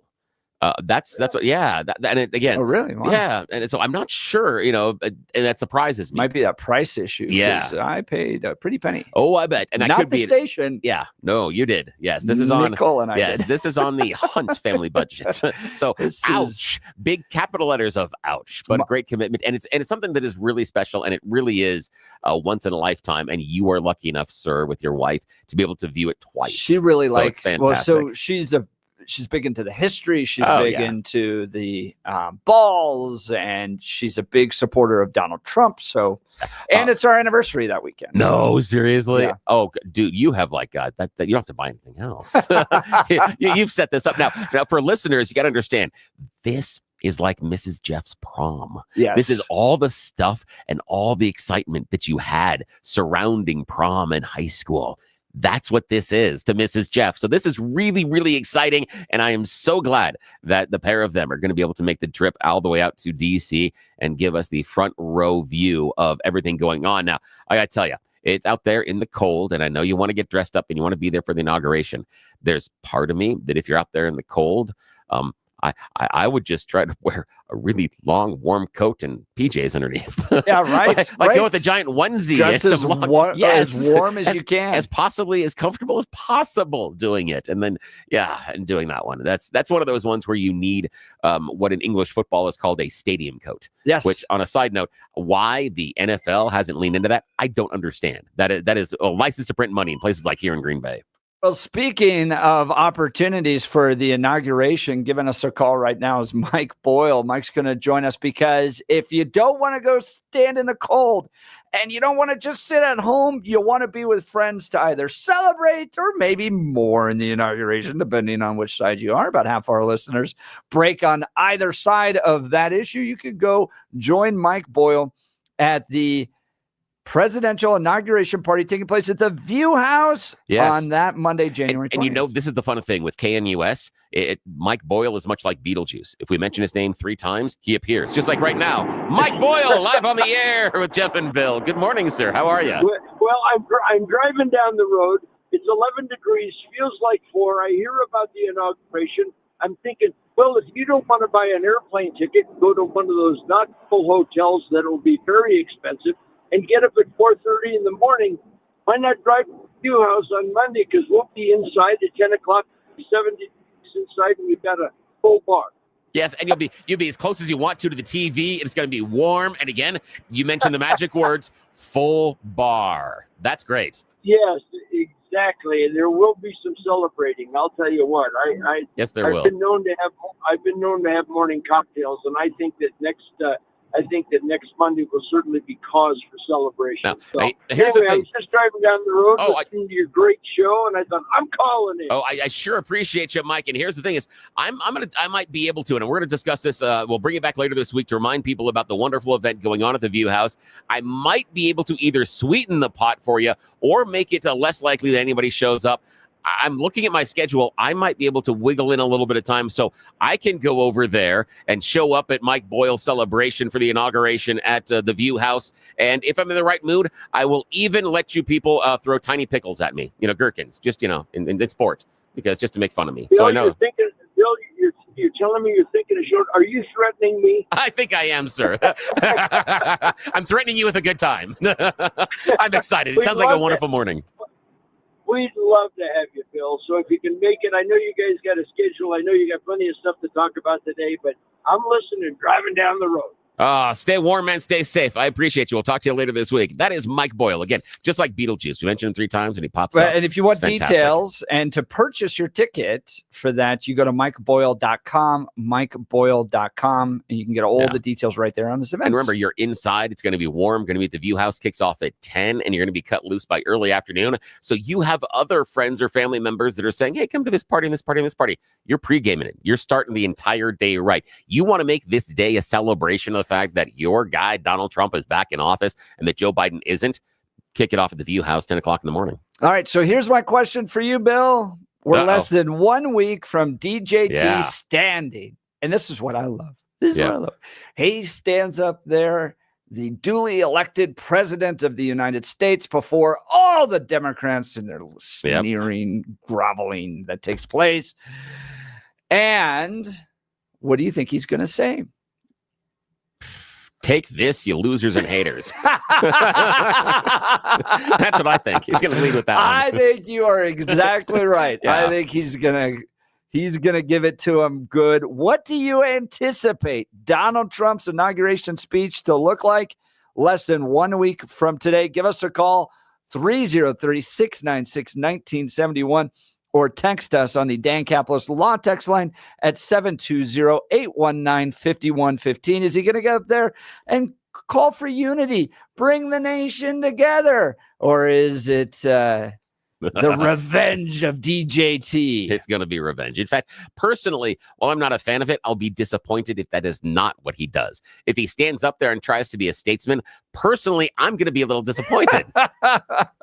That is fun. Would love to hear from you. Give us a call. Look, how about a simple New Year's resolution, one that even I could achieve? Reverse the clock on hair loss with advanced hair. Simple, one day FUE treatment. You'll feel more confident and more youthful when you witness your own natural hair growing into those places that have been balding or thinning for years. From Advanced Hair's breakthrough technology to their highly experienced team, there is no one I trust more in hair restoration than Advanced Hair Restoration. Their simple FUE treatment begins to regrow your own natural hair the very next day, and your new hair is backed by the Advanced Hair Guarantee. Saw a great video they put together of Ben Affleck and his hair loss, and now what he looks like with his hair treatments. Matthew McConaughey, even Elon Musk, they all had thinning hair at one point, now got full locks of hair. So you can get it too. Simply put, Advanced Hair's exceptional standard of care makes your comfort and your results their top priority. So celebrate this new year with a fuller head of hair and get your free consultation, $250 off, and 250 free hair grafts. Call 720-459-HAIR. That's 720-459-HAIR. Discover what meeting your resolution could look like with the before and after pictures at advancedhair.com. All right, we'll continue with your phone calls and text. You're listening to The Jeff and Bill Show. This is Denver's Talk Leader, News Talk 710 KNUS.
Welcome back to the Jeff and Bill Show. The Pete Hegseth confirmation hearing beginning today. Big news. Interesting. Think any Republicans are going to break? Yeah, I think you could get one or two. I think and still get through, right? It's just 51. Yeah. Right? He doesn't need 60. Yeah, although it depends on how they're going to push. And the person that I am most interested in is what happens when Senator Duckworth gets a hold of him. That's the one. She's a military person as well. She's a military person that lost her legs in combat. She landed a helicopter and saved people as the helicopter was going down and lost her legs during it. And Pete has famously said that women don't belong in combat. Oh yeah. So that's the one where I'm going to grab the popcorn, because she is no nonsense and she is a very, very smart lady. I don't know this about the requirements. Are the requirements the same? Like if you wanted to be in active duty combat regiment, for male and female, or did they adjust the requirements for women? I have no idea. Yeah, I would assume they are slightly adjusted just based on biological differences. I would assume so. But even then, that's going to be a tough one, I think, for Pete to overcome that idea and some of the idea that these other people can't serve. The other thing that's going to be difficult, and again, I don't know if any of the Democrats or Republicans are bringing it up, but recruitment for military was actually up during the last quarter, which is weird. Which is weird if you say they're so woke and the woke is degrading the military. Because I understand that for years. Change their ads. Oh, yeah. But for years, the idea has been the military is too woke. The military is too woke. And the military comes out and says, no, you're too fat and stupid. That's what they've said for the last couple of years on their evaluations, is that we're not meeting goals because the people showing up are either too fat or too stupid in order to join. That's been the universal. And so that's kind of, I'm curious as far as where that's going and how that narrative necessarily changes. So, well, I know they've changed their ads to go back to the kind of be all you can be inspirational, target the Midwest farm boy type of stuff. So we will see. But Pete, this is going to be an interesting one. It's interesting to lead with him too, right? As opposed to there may have been Tulsi or somebody else. Oh, no, I wouldn't leave with Tulsi. Tulsi's going to be a nightmare. Tulsi's going to be a real nightmare. No way. Oh, yeah. I think Tulsi's going to get through easily. Oh, there's no way, because she has cozied up to Russia and Syria. That's going to be a problem. She's been she's acquiesced to Assad when he was running in Syria a number of times. She's got some statements that are real problematic there. I think she'll get through, but she's not going to sail through. She's going to be a problem. Rubio is the one I would have led with. I think he is the easiest short putt right now because he's friends with people that are going to be on the confirmation committee and they're going to be able to vote for him, obviously being a senator. And given all the other nominees, he ends up being one of the least offensive. And because he's a recognizable name, he's an easy win early on because you put a name up on the scoreboard that people know, people trust, and it looks like a win for Trump. That's where I would have gone. I would have gone with Rubio first because I think that's the easiest win and also the one that's going to get the most press. This one could be problematic. Rubio is going to get the most press. Well, he will because everybody will know his name. Everyone's going to say, "Oh, Rubio confirmed, blah blah," and it's going to look like a larger win, and it's going to be. And for me, it looks like momentum. That's where I would have gone. I would have gone with the big name that can easily be confirmed.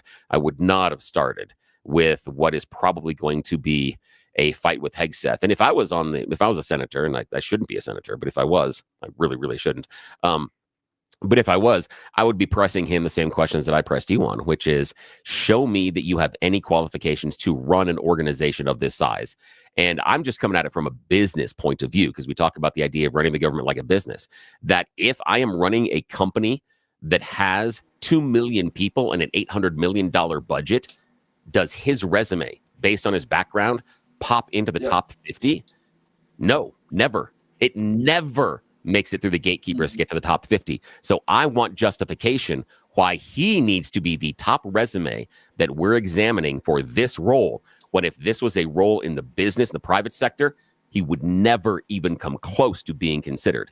That's where I would push. Yeah, and from my perspective, it's not about how well you can manage a giant bureaucracy that has very serious problems. What you're going to see with both Pete Hegseth with Tulsi Gabbard, with Marco Rubio or others, is driving the Trump agenda, which is change within institutions, and who are the best change agents within these institutions. That is what I think the American people want to see. I think they recognize the problems with our military, and they want to see somebody that can push through this change agenda. Not how well can you just keep the cogs spinning as they have in the past. Isn't that important, though, in order to make sure that that organization remains functional? And the other part is change for change's sake isn't always a positive.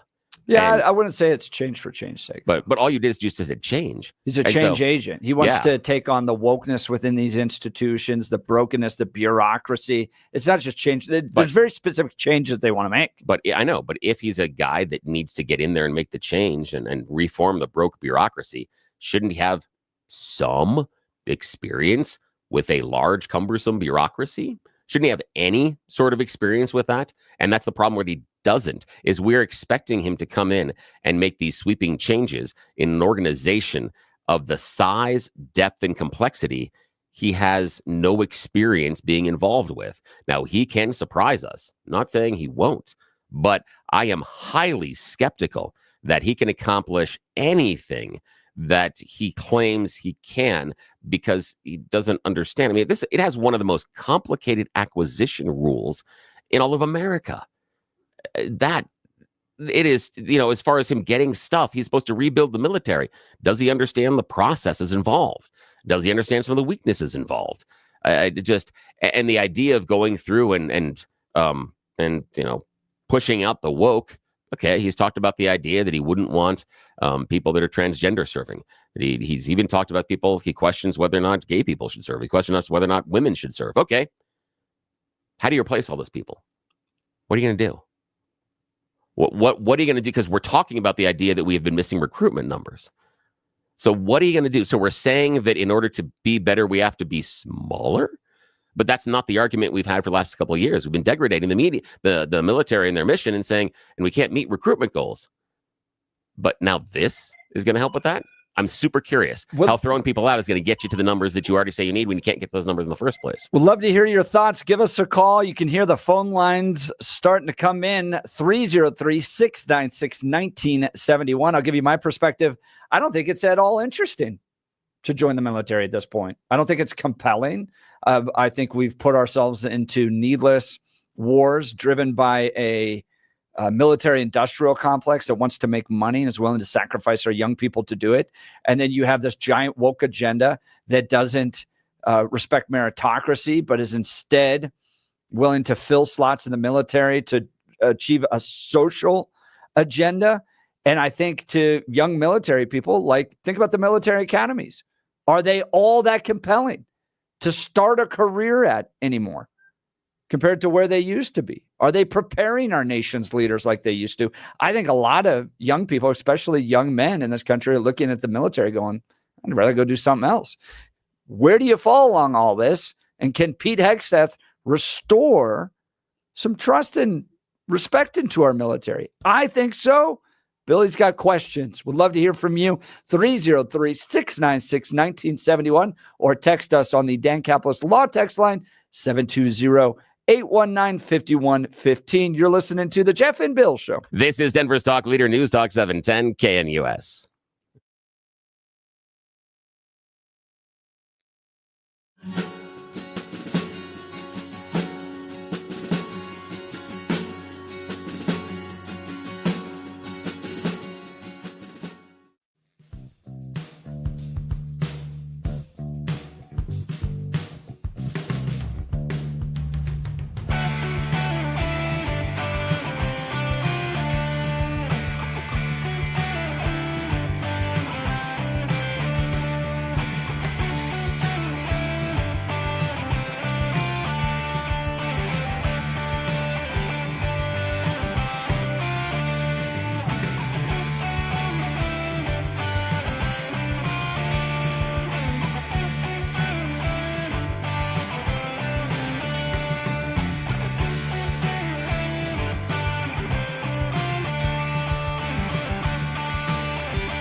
Welcome back to the Jeff and Bill Show. Pete Hegseth's confirmation hearing is kicking off, and we're discussing what has happened to our military. Is Pete the right person to lead it moving forward? Here's a question I got for you. Who would you follow into battle? Pete Hegseth or Jason Crow? Well, that's not fair. Because Jason Crow is slamming Pete, saying he's not. Oh, I somewhat hate you for that question. That's a devil's choice for me. That is really good, my friend. Bill, that is really good. Bill, you would just sit there and go, I'll just go myself. Yeah. Or just, can someone shoot me in the leg? Just right. Can I shoot myself in the leg so I have to go? Yes. Oh, for me, it's easy. I'd much rather follow Pete Hegseth than sure. Jason Crow into battle, because Jason Crow's going to be running with a pen. I got my pen here. And a martini glass. Let's go to the phone lines. Mary, Wyoming. Good morning, Mary. You're on the Jeff and Bill Show. Morning. Hey, good morning, gentlemen. I believe that a lot of the MAGA people, and I want to clear this because I now say I'm a MAGA person. I didn't before because I was an independent for the longest time. I came out Republican with Tancredo when we were going through that stuff, and he had to do the Republican.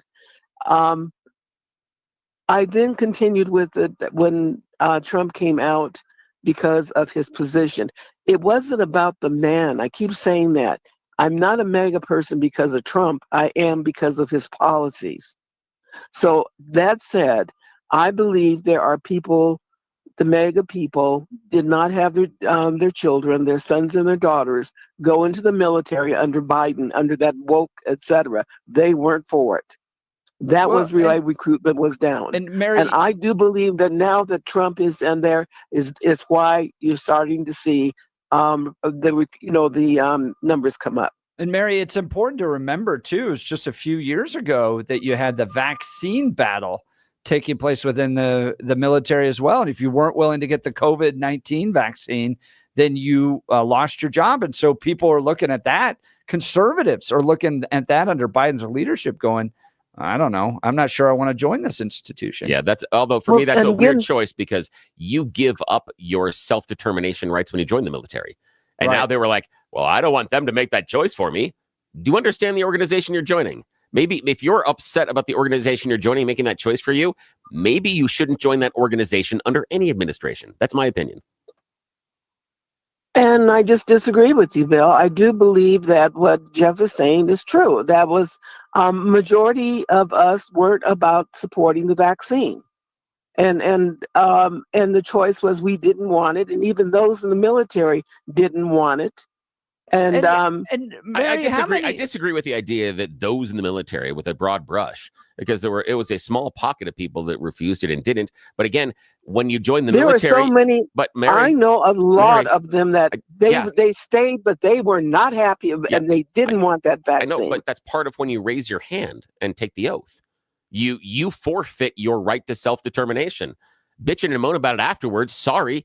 You raise your hand. One of the reasons I'm not wired to go into the military, I wouldn't last because I have a serious authority problem. Serious authority problem. I wonder too, Mary, and we're right up against the break here real quick. How many people have you known go into the military and then come out and go, wasn't that great of an institution? Majority of the ones that I know were proud to serve. I think they were proud to serve their country, but I watched a lot of people come out of that go, especially minorities. There, and then will speak on that regard. There were a lot of minorities that are not but it was Jeff and Bill Show. We're out, Mari. Sorry.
City on this Tuesday, January 14th. Good morning, Denver, Colorado. You've tuned into the Jeff and Bill Show, News Talk 710 KNUS. I'm your co-host, Jeff Hunt, along with Bill Thorpe, bringing you the freshest insights and hottest takes from the right, left, and center. Congratulations.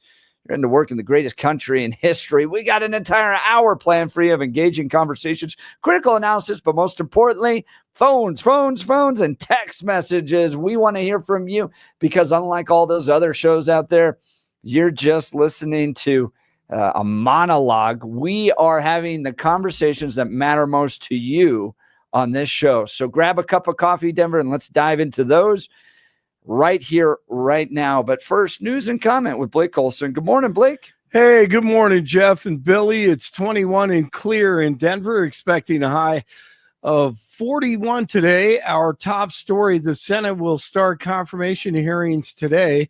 Lawmakers will look at former Fox News host and veteran Pete Hegseth for defense secretary. And you have to reestablish that trust by putting in no-nonsense warfighters in those positions who aren't going to cater to the socially correct garbage.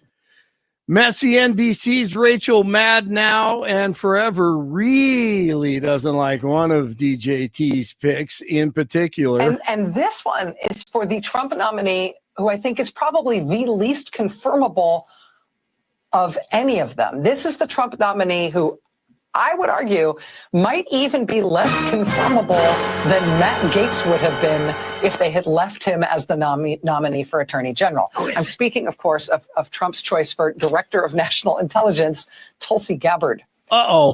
This is the choice. When this nomination was announced, Russian state TV reacted to this announcement like it was the Kremlin's biggest international victory since they launched Sputnik. So here's the deal. I know Tulsi. She came to the summit multiple, spent all weekend with us. This idea that she's a Russian agent, it's just crazy. It is crazy. She's awesome. She's going to be great. She is well qualified and she has proven it. And I trust her. Do you trust her? Oh, 100%. And here's a question for you. You have Tulsi Gabbard and Pete Hegseth, or Tulsi Gabbard and Pete Hegseth are your commanders in a battle, or Jason Crow. Who are you going to follow? Please there's no doubt those two will lead this country and we will be strong again, credible, and people will care. We'll be more patriotic. And it's going to change the overall image of the military, which is huge. And I heard you and Billy talking a little about that. So I think that is big. So I'm looking forward to it. I mean, I think she's awesome. The inauguration is 6 days away in D.C. Jeff will be there. Rory O'Neill of NBC on with the fellows last hour as everyone is getting ready. Yeah, there are a lot of different policies and procedures being implemented now under the umbrella of the Secret Service, which is always put in charge of these national special security events. So they'll bring in the park police because they do all the monuments. They'll bring in the Coast Guard because they'll patrol the Potomac River. And of course, the DC police, the Capitol Police, National Guard troops, and visiting law enforcement from across the country. It's an awful lot to coordinate, probably the most robust police response in history. Elijah Cottle has been arrested for the series of stabbings on the 16th Street Mall over the weekend. Officials believe the 24-year-old Cottle carried out 4 stabbings. 3 were on Saturday, 1 was on Sunday. Only 2 of the victims survived. Cottle has been arrested more than a dozen times since 2018 and was reportedly on probation at the time of the attacks. He's been held without bond for suspicion of first-degree murder. ATF investigators are now on the ground in Southern California to help determine the cause of the deadly Palisades fire. NBC's Robert Kovacic reports that investigators have been focusing on the Skull Rock trailhead along the Temescal Ridge Trail. It is here in Pacific Palisades where it is believed the fire started nearly a week ago. So far, nothing has been ruled out, and the feds are working with the local investigators who were the first to the scene and collected the initial evidence. The cause of the fire has not been determined, but a federal official says all of the California fires are being investigated for potential arson. Homeless meth heads. Right? I'm telling you. They not only have to eat and cook, but they have to cook their drugs, and they love fire, don't they, Jeff? Yeah, I know there's possibility that one of these could have been started by a previous fire that existed. Washington posted a big expose on this, but I feel like if you can track every website every human being ever visits, then can we figure out who lit these fires or how they started? Or Yes. I mean, I'm going back to those days of Will Smith in the movie Enemy of the State. But I feel like we don't have a million satellites all staring at us every day. We can't figure out how these things started. I think I hear that 40% of fires started in LA, homeless people. That wouldn't. I haven't heard that stat. Encampments. I want to say 40%, but I'll check that. The Palisades fire, which has scorched more than 23,000 acres, is 14% contained.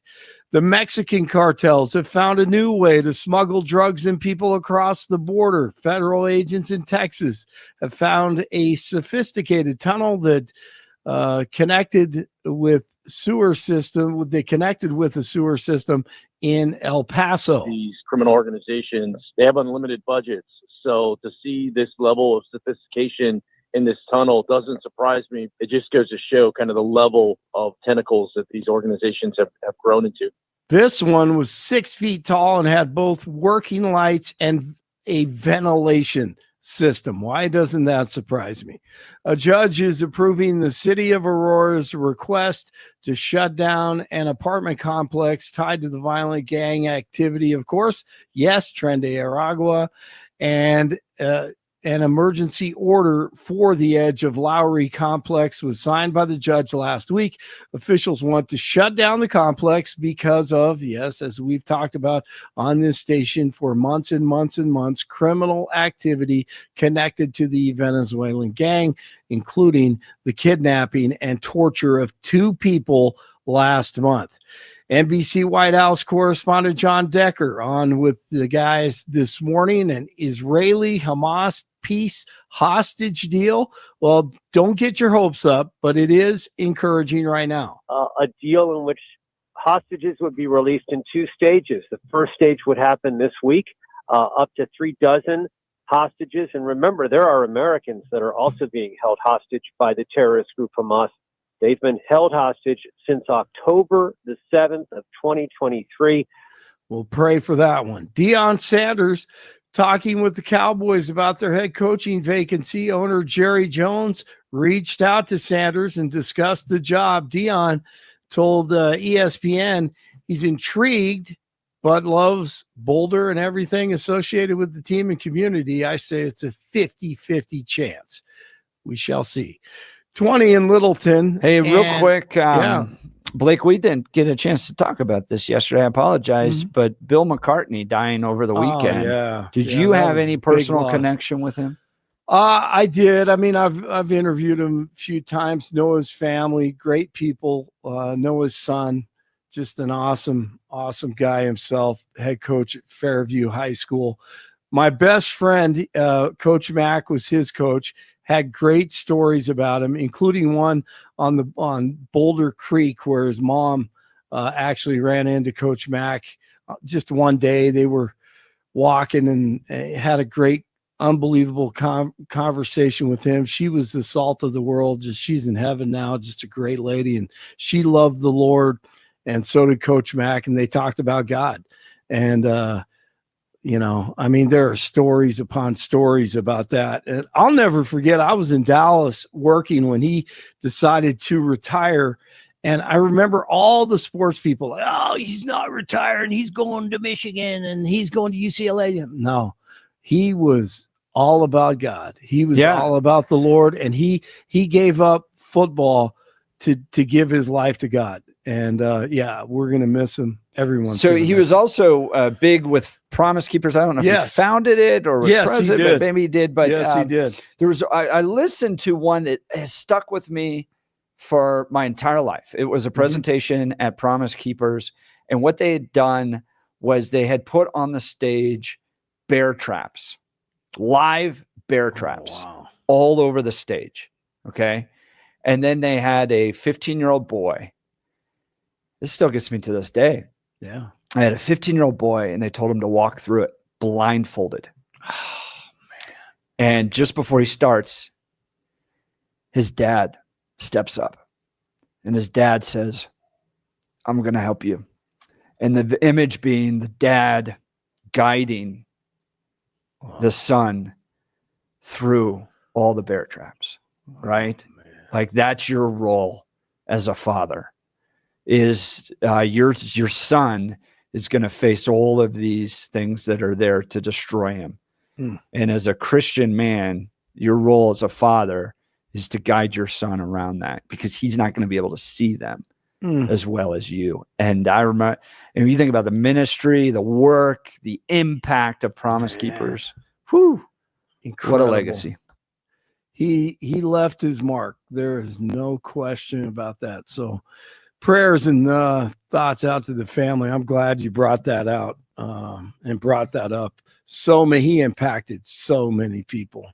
We need more Coach Max out there, no doubt. 20 in Littleton, 18 in Wheat Ridge, 21 in Denver. It is Tuesday. Jeff and Billy continue. Hi, I'm Admiral Rachel Levine, and we're here talking about Blake Olson, News Talk 710. I did that for you. News Talk 710 KNUS. Cool but quiet weather for Denver in the Front Range. We'll be upper 30s to near 40 to 18s tonight. We're going to have 3 days where temperatures will be relatively mild and conditions are going to be fair.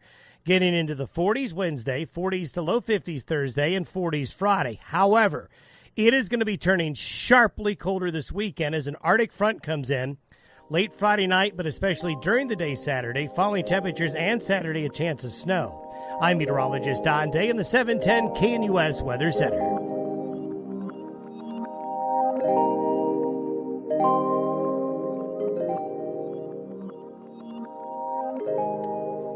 All right, yesterday afternoon, Mayor Mike Johnston hosts a press conference down at the 16th Street Mall.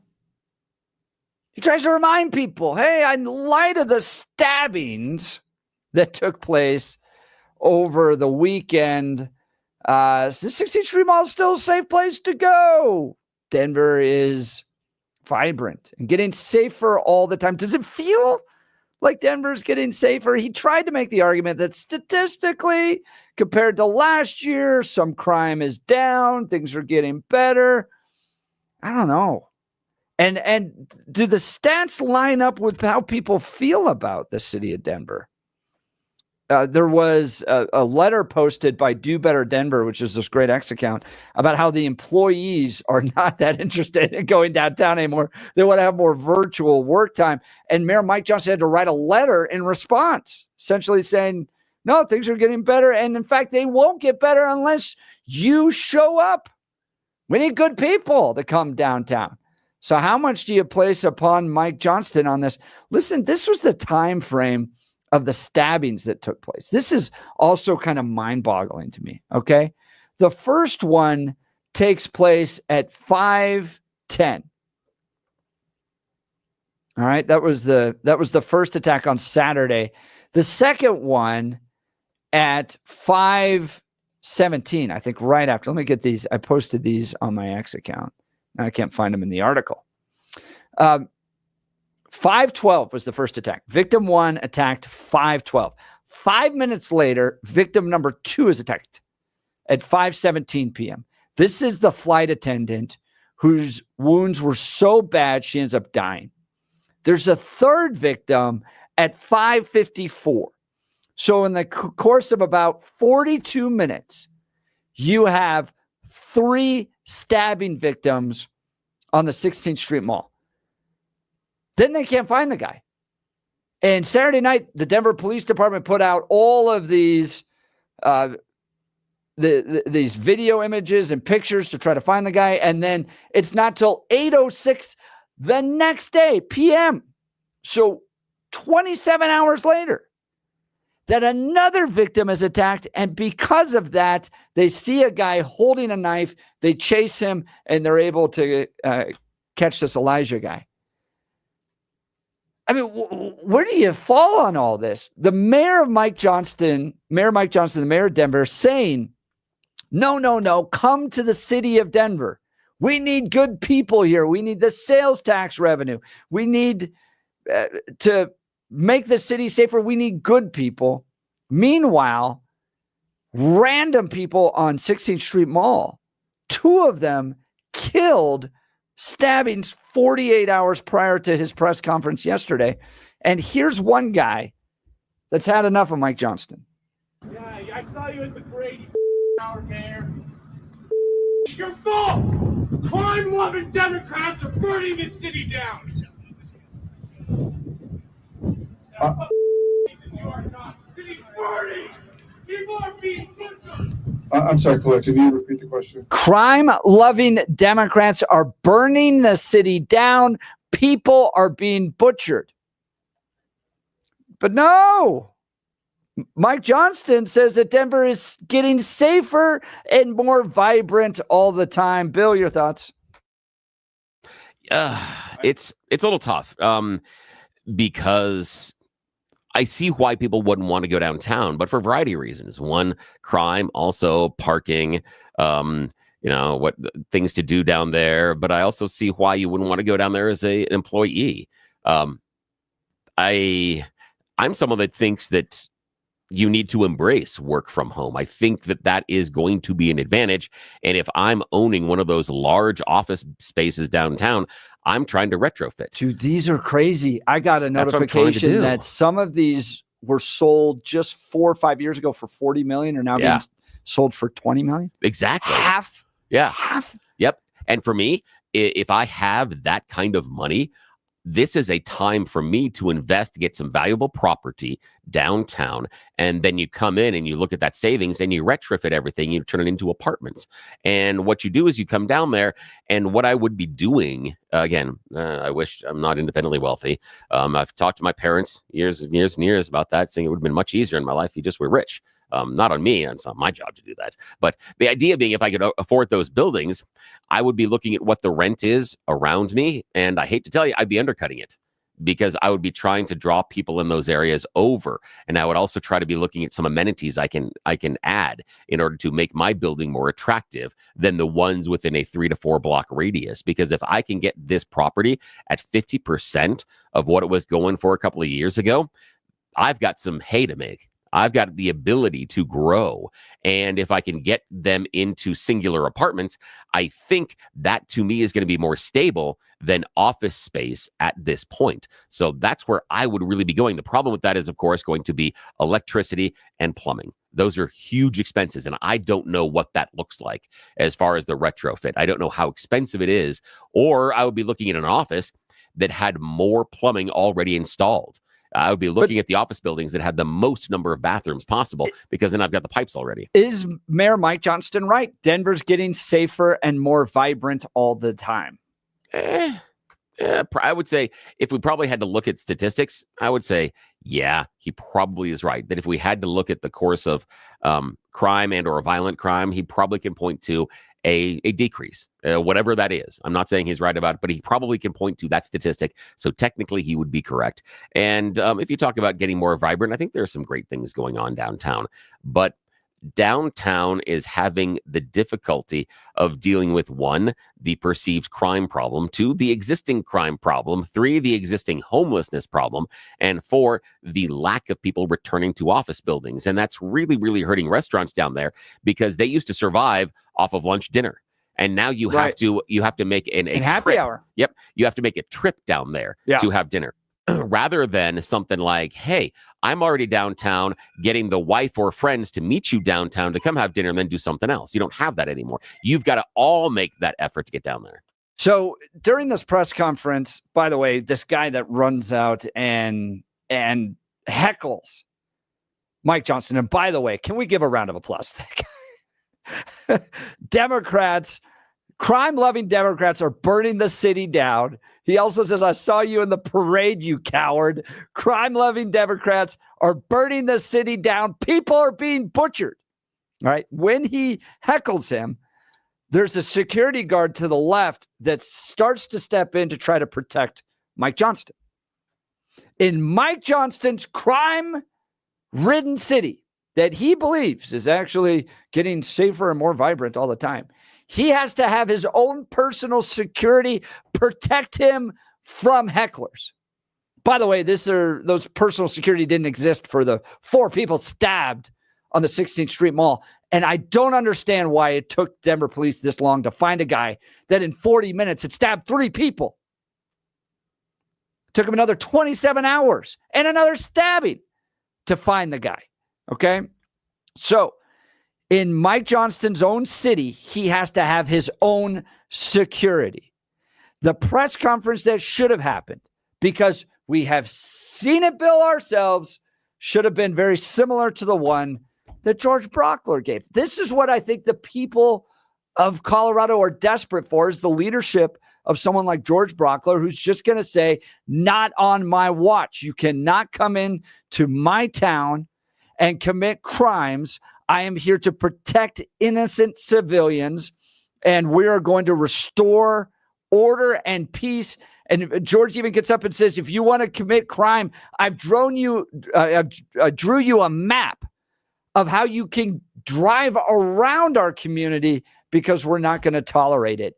Going down there and hosting this press conference where 24 hours prior to this, people are being stabbed on the 16th Street Mall, and saying that somehow Denver is getting more vibrant and safer all the time, I think was wildly tone deaf. And I think Mike Johnston has to be replaced as soon as possible. Let's go to the phone lines. Francis Golden. Good morning, Francis. You're on the Jeff and Bill Show. Good morning. Hey, you guys. Hey, I worked downtown for a number of years, and, right downtown, like off 17th and things. And what I saw happen is that I think under the Hancock administration, things really got worse. I mean, markedly worse for a period of time.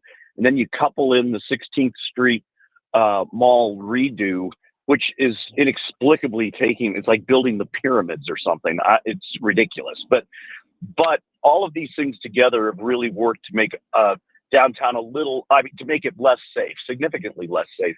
I do think, and I think it's way too early to tell, way too early to call, what the score is on Johnston.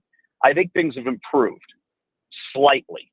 I mean, but it's kind of a, where do you go from down? I mean, it was not really, I didn't feel comfortable being downtown, certainly not after dark. No, Francis, I'm a relatively agile guy. To your point, Francis, I used to host a really big event downtown. 2,000 people would come. All these vendors, wealthy donors, average people. It was all part of the Western Conservative Summit that we used to host down there.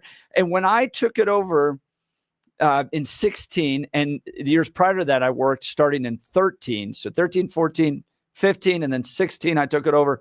During those years, people used to go to our events and then go out all night to the 16th Street Mall, go to restaurants, go to bars. Organizations would host other events there.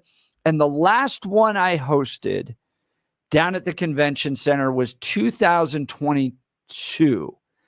And people told me if I ever hosted it in downtown Denver again, they would never come.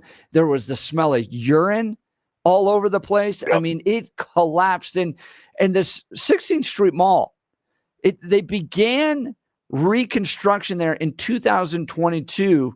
It's expected to be finished in 2025. What did they reconstruct? Help me does anybody know what they were actually? It's a mall. It's like they weren't redoing the buildings. Pedestrian mall, right? Wasn't it sidewalks and roads? What were they doing?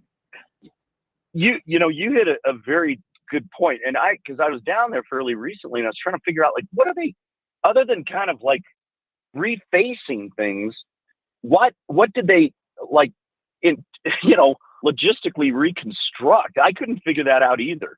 And it was so it's been so arduous and long, and it really, I mean, all those businesses down there, they really, really, really suffer. Because they just have no. I mean, Francis, this is what Google AI is saying. They demolished and rebuilt the road. They put storm and sewage work. A new transit way was added. New curbs were added and shuttle stops. I'm sorry. I just don't understand what it took 3 years to do all that.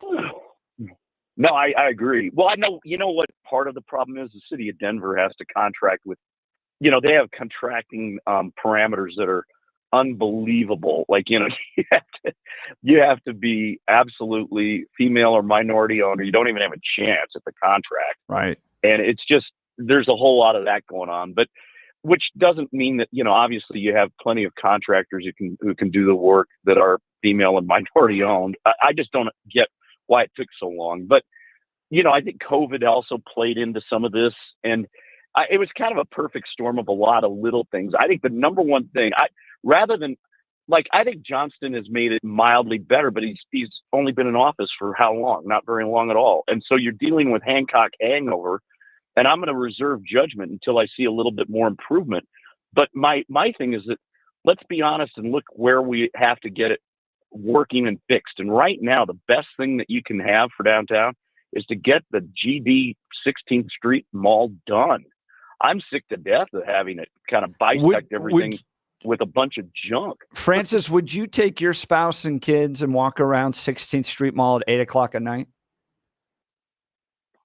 Let's put it this way: I would avoid it. I don't think I would too.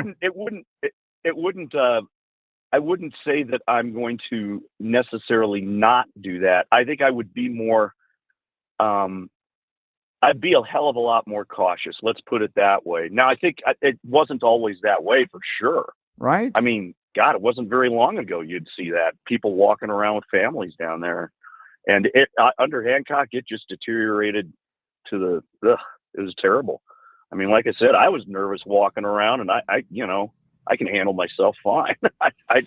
You have to have your head on a swivel. I don't think that's very fun. I mean, you do it. To your point on that, the police chief telling people to be vigilant and not travel alone downtown. Oh my goodness. All right, Francis, great call. Yeah, thanks for the Sure, call. appreciate it. Well, while we may disagree about whether or not Denver is getting safer or not, there's one thing we do agree on, that is if you got health concerns, Balanced Well Space is the place to be. Yeah, it is. I mean, living your day in daily pain sucks. I mean, I get it, because that's how I was living my life. Every day it was just a matter of how much I was going to hurt, not if it was going to hurt. I'd started level 4. Some days it was even worse. You know what I'm talking about. Those days when you get out and you got to do the extra work. Maybe it's the shoveling the snow. Maybe it's a yard work. Maybe it's something in the garage, the basement. Then it's going to hurt even worse the next day. That's what I was living with. I had those moments where I would wake up sometimes and you'd have that slow shuffle for about 20 minutes until whatever it was that hurt warmed up. That sucks, doesn't it? Now, I want you to talk to my friends that have taken away all of that pain out of my life, and I know they can do the same for you. Balance Well Space. Check them out at balancewellspace.com. They're new to Denver, brand new offices right across from Hangar 2 in Lowry, plenty of parking, and a wonderful medical team, and here's how they can make the difference in your life. Integrative medicine. It means you get a whole bunch of different treatments all under one roof, and they're all working together to make sure that you feel better.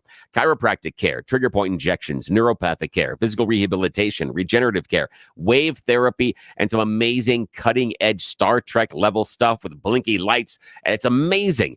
The cool thing is it's all non-invasive. They're not cutting you open. They're not taking anything out, and they're not putting anything back in. And what that means is you don't have that long, painful recovery post-surgery. You have a joint replaced. You get some, like my back, I had some disc cleaned out a number of years ago. That is a long, painful recovery. Balance Well Space took away all of my sciatica and it strengthened my lower back through their amazing treatments. Traction, regenerative care, wave therapy, all working together to make sure I have felt the best that I have in decades. All you got to do to talk to the team, Dr. Julie, Dr. Jess, is reach out to them at balancewellspace.com. Balancewellspace.com, balancewellspace.com. They'll do a personal pain evaluation for you, take a look at what hurts, and also ask you what are those things you're not doing anymore that you really want to, that you miss. That's the goal. You set those goals, they go to work. The best thing is every couple of weeks, they reevaluate your care. They come back, they test you again, and they ask you about the pain, and they also tweak what's going on. They change and evaluate your care based on where you are. I know you've got a medical team that's probably working on those pain, those things that are hurting you. Do they ever get together and talk about you? Do they send notes back and forth, text messages? Is there an email chain where they're discussing your care? No. Because those offices are siloed. They're focused on doing the one thing for you, but they're not worried about what the other office is also doing at the same time. So all of that treatment isn't working together like it can at Balance Wellspace. That's a difference maker. Also means you're going to get to the finish line a heck of a lot quicker than you are right now. It's a new year. Make sure that by the time we hit spring, you're doing those things you haven't done in years, just like I'm going to be able to do. Check him out today, balancewellspace.com. Balancewellspace.com. As we're talking, I'm regenerating the meniscus in my left knee. My left knee feels solid. Now makes me feel like my right knee is the bum one. They used to be my strong one. That's the difference they can make. But you've got to make the choice to reach out to them and give them the opportunity to change your life. Balancewellspace.com, balancewellspace.com. When you do, tell me you heard about him here on the Jeff and Bill Show because it helps us out as well. And I know they can help you. That's great to hear, Bill. Unfortunately, I got some bad news. Uh-oh. What is it? Denver City Council last night approved the expansion of needle exchange sites, removing restrictions that they be 1,000 feet from any school or daycares. Wait, what? Yep. Why would... The ordinance, right now, there's only 3 needle exchanges, sites that have been permitted to operate in the city under the 1997 law. All it needs is the mayor's stamp of approval, and this new policy, an unlimited number, would be allowed in areas zoned for medical offices, and the ordinance also removes a 1,000-foot buffer between the sites and any schools or daycare. Oh, boy. That's not good. That's, again, if the needle exchange was so relevant to the drug using community, they would go and find it. Yeah, because you know what they do go and find? The drugs. they go through exactly many things to go and find the drugs. They meet a dude they've never talked to before. They end up in a parking lot exchanging money in a car with people they've never met. Yet they can't figure out where to go get the clean needles. Maybe, just maybe, that isn't what's most important to them. Maybe you're asking them to make a choice they're not going to make. It's insane to me. I would love to hear from you. Join the phone call conversation 303-696-1971 or text us on the Dan Caplis Law text line 720-819-5115. You're listening to the Jeff and Bill Show. This is Denver's talk leader, News Talk 710 KNUS.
Welcome back to the Jeff and Bill Show. I was talking to the big boss. We got the regional guys in from Dallas today, and so I was trying to keep us on the air because I'm the problem because they love you. I'm always the questionable one, so I was doing PR. So why are you here again? Yes, I was just reminding him. Yes, so I'm doing the PR this morning. Yeah. So we're watching the Pete Hegseth nomination committee hearing that's taking place right now. Senators are questioning him, as well as all the breaking news that's taking place here in Colorado. Denver Post yesterday deciding that the best thing for Denver right now are more needle exchange sites. Jeez, that's weird. That's really weird. I don't understand. I don't get it. I don't either. I don't how. Can someone please call and explain to me, when you look at all the problems that the city's facing with all the challenges that we have? I mean, this construction taking place on 16th Street Mall, I can't even tell you what it's doing down there. Apparently, it's redoing the sidewalks and curbs. That's taking 3 years to do. Stabbings, 4 people stabbed, 2 people dead over the weekend. I think it's starting to boil over. This was a guy yesterday during the Mike Johnston press conference on the 16th Street Mall. Yeah, I saw you at the parade, you hour mayor. It's your fault! Crime-loving Democrats are burning this city down. You are not. The city's burning. People are being victims. I'm sorry, Colette, can you repeat the question? If you couldn't hear it, he says, I saw you at the parade, you coward. Crime-loving Democrats are burning the city down. People are being butchered. Bill, if the businesses aren't going to come back, like let's just say that virtual is now the thing. So, Donald Trump and Elon Musk want to get virtual eliminated in the federal government. But let's say it doesn't come back. In office for the city of Denver, a lot of those buildings used to be oil and gas. Yeah. What's the future? How does it change? For me, it's housing. That becomes the housing. And some of the businesses downtown are also going to have to change based on that demographic, because it's going to be harder to have lunch places, and you're going to have to do dinner into late night, or you're going to have to do something that's a breakfast brunch type of a thing. It's going to be harder for restaurants. It's retail. You've got opportunities down there as well for retail. Entertainment opportunities. But the thing for me is I would be focusing as hard as I can, given the housing issues. That's density. And also, if you're looking at some remote workers, then travel is not a problem. But if you give them a cheaper place to live, which could be downtown, then that's where they would go. And also, if they are someone that is newer in their career, if you do have restaurants and other entertainment venues down there, also that's jobs. And the job is within walking distance in many situations. So that's where I would be going, is I would try to start and look at recruiting. There's a reason why. And this is where I lived. And then I go back to over on Sherman Street, Poets Row. There's part of a reason why that has maintained itself so well over the course of decades, because it's relatively affordable at the time. And there's studio apartments, 1 bedrooms, 2 bedrooms, all up and down there. But it's all within walking distance, or at least biking distance, to the people that live downtown. And that's what you found. You found people that lived and worked downtown would then go there, because anybody that has lived on Poets Row, you cannot find parking. Parking's impossible. Owning a car is a form of personal punishment. So that's part of it. You've got places like, Governor's Park. You've got, and then on the other side of downtown, My Brother's Bar. You've got some great places that have been there for a long time. And that's where I would be going. It should be turned into housing. I don't think the office space is coming back. And it's for me, it's the TV example. We've talked about it. The reason why, and I know everyone's all, well, it's better if we're in the office, etc. I understand your feelings on that one. But the problem is, and I'm going to give you a TV example. On TV right now, we've gone from the fact that you had to tune into that TV show the one time a week that it aired. And if you didn't, you might be able to catch it on reruns over the course of the summer. If not, you didn't see it at all. And then we went from that to being able to record them on VCR. Then we went to a digital recording with TiVo and DVRs. Now we've gone to streaming on demand, where my family and I are choosing the time in which we want to watch the next episode of Squid Game, because Netflix has made it available whenever. You can decide, is it 1 o'clock in the afternoon or 1 o'clock in the morning? Your choice. And you can pause and come back to it. And so the problem being, if Netflix came to us and said, you know what, we're going back to the broadcast model. You can only watch Squid Game. You can only watch Stranger Things on Tuesdays at 7 and 8 o'clock. And then it's going to disappear for a couple of months. And then maybe we'll run them as reruns on that. You've got to have appointment. And we're going to do that. We're going to leverage advertising, because then the advertisers know you're going to be there. And so we're going to maximize our advertising. Nobody would watch. No one would, because you're taking away a convenience that we've already had. And that's the problem with getting people back into the office to work. You're taking away a convenience they've already enjoyed. That's going to be tough. If you want to bring them back in the office, you're going to have to pay them more. And that's how you do it. You say office workers get 16% more pay. That'll change behavior. Can you feel it out there? I can, because George Brockler is now in office as district attorney. And what I think, Bill, is it's going to take that type of leadership in the city of Denver, where you get that no nonsense, no more crime. You come into our community, you're going to pay big time if you harm our people. That's the message that city leadership needs to be sending, and voting on these stupid needle exchange sites, and then even flirting with supervised drug injection sites. Oh my gosh, it's literally like they just put up a giant sign that said, families, stay away from this progressive hellhole called the city of Denver. I want to hear from you. Give us a call. Phone lines are open, 303-696-1971, or text us on the Dan Caplis Law text line, 720-819-5115. You're listening to The Jeff and Bill Show. We are Denver's talk leader, News Talk 710 KNUS.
back to the Jeff and Bill show. I think we pulled it up. We're going to try to take you live to the Pete Hegseth confirmation hearing that's taking place. An Abrams tank round weighs around 50 pounds. The M240 Bravo machine gun with its tripod weighs almost 50 pounds. The average weight of a full kit, ammo, water, commo, body armor for a soldier is over 100 pounds. Nothing you can do can change any of those things, right? That is physical reality. Go ahead. Yes, Senator. And I would say the requirements to handle those things in a ground combat unit, as far as standards, can look different than those of a medic or a drone pilot. And so it's not that it has to be the same standard throughout. It's standards to maximize efficacy of that particular position. Let me read a quote here from one responding Army to Tom officer. Cotton While it may be on women difficult for serving a in combat roles. 120-pound woman to lift or drag 250 pounds, the Army cannot artificially absolve women of that responsibility. It may still exist on the battlefield. The entire purpose of creating a gender-neutral test was to acknowledge the reality that each job has objective physical standards to which all soldiers should be held, regardless of gender. The intent was not to ensure that women and men will have an equal likelihood of meeting those standards. I assume, based on your testimony, you agree with that Army officer? Absolutely. The standards need to be the same, and they need to be high, and they need to be set by the people closest to the problem set, closest to the understanding of what is required by that job. Commanders, commanding officers, and COCOMs and elsewhere who understand the reality of what they face, that's the feedback we should get. That's what should be enshrined and enforced, and no other set of political prerogatives. When I talk about removing politics, ideological or political prerogatives should contribute to those determinations. Nothing other than the execution of the mission. Thank you. For the record, that Army officer was Captain Kristen Griest, the Army's first female infantry officer and one of its first female Ranger School graduates. One final point, you said they need to be objective, gender neutral, and high. That's because the demands are, in fact, very high. The current physical fitness test for the Army has a minimum 2-mile run of 22 miles. Run. And I want the reporter to know that I'm putting run in air quotes, because 22 miles at 2 miles is not running. It may be jogging. It's probably walking fast. Let's move on. We've got a big 22 minutes. We've got a big audience here. Many of them seem to be patriotic supporters of you, Mr. Hegseth. Some of them seem to be liberal critics of you.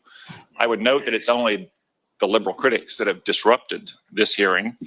As was my custom during the Biden administration, I want to give you a chance to respond to what they said about you. I think the first one accused you of being a Christian Zionist. I'm not really sure why that is a bad thing. I'm a Christian. I'm a Zionist. Zionism is that the Jewish people deserve a homeland in the ancient Holy Land where they've lived since the dawn of history.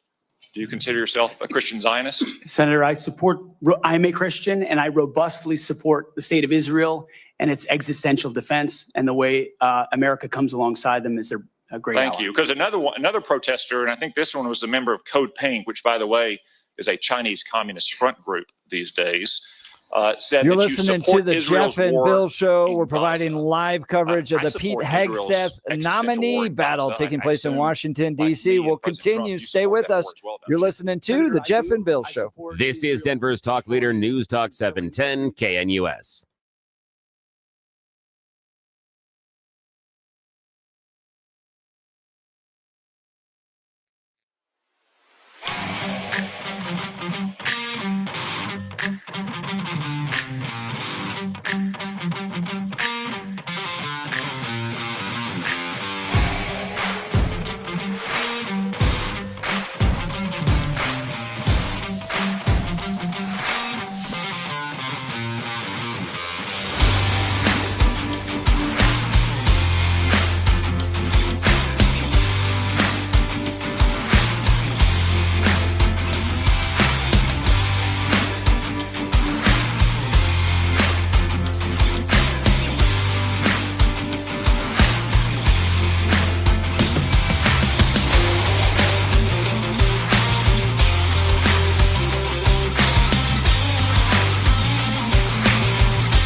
It is 9 a.m. in the Mile High City on this Tuesday, January 14th. Good morning, Denver, Colorado. You tuned into the Jeff and Bill Show, News Talk 710 KNUS, happening live right now.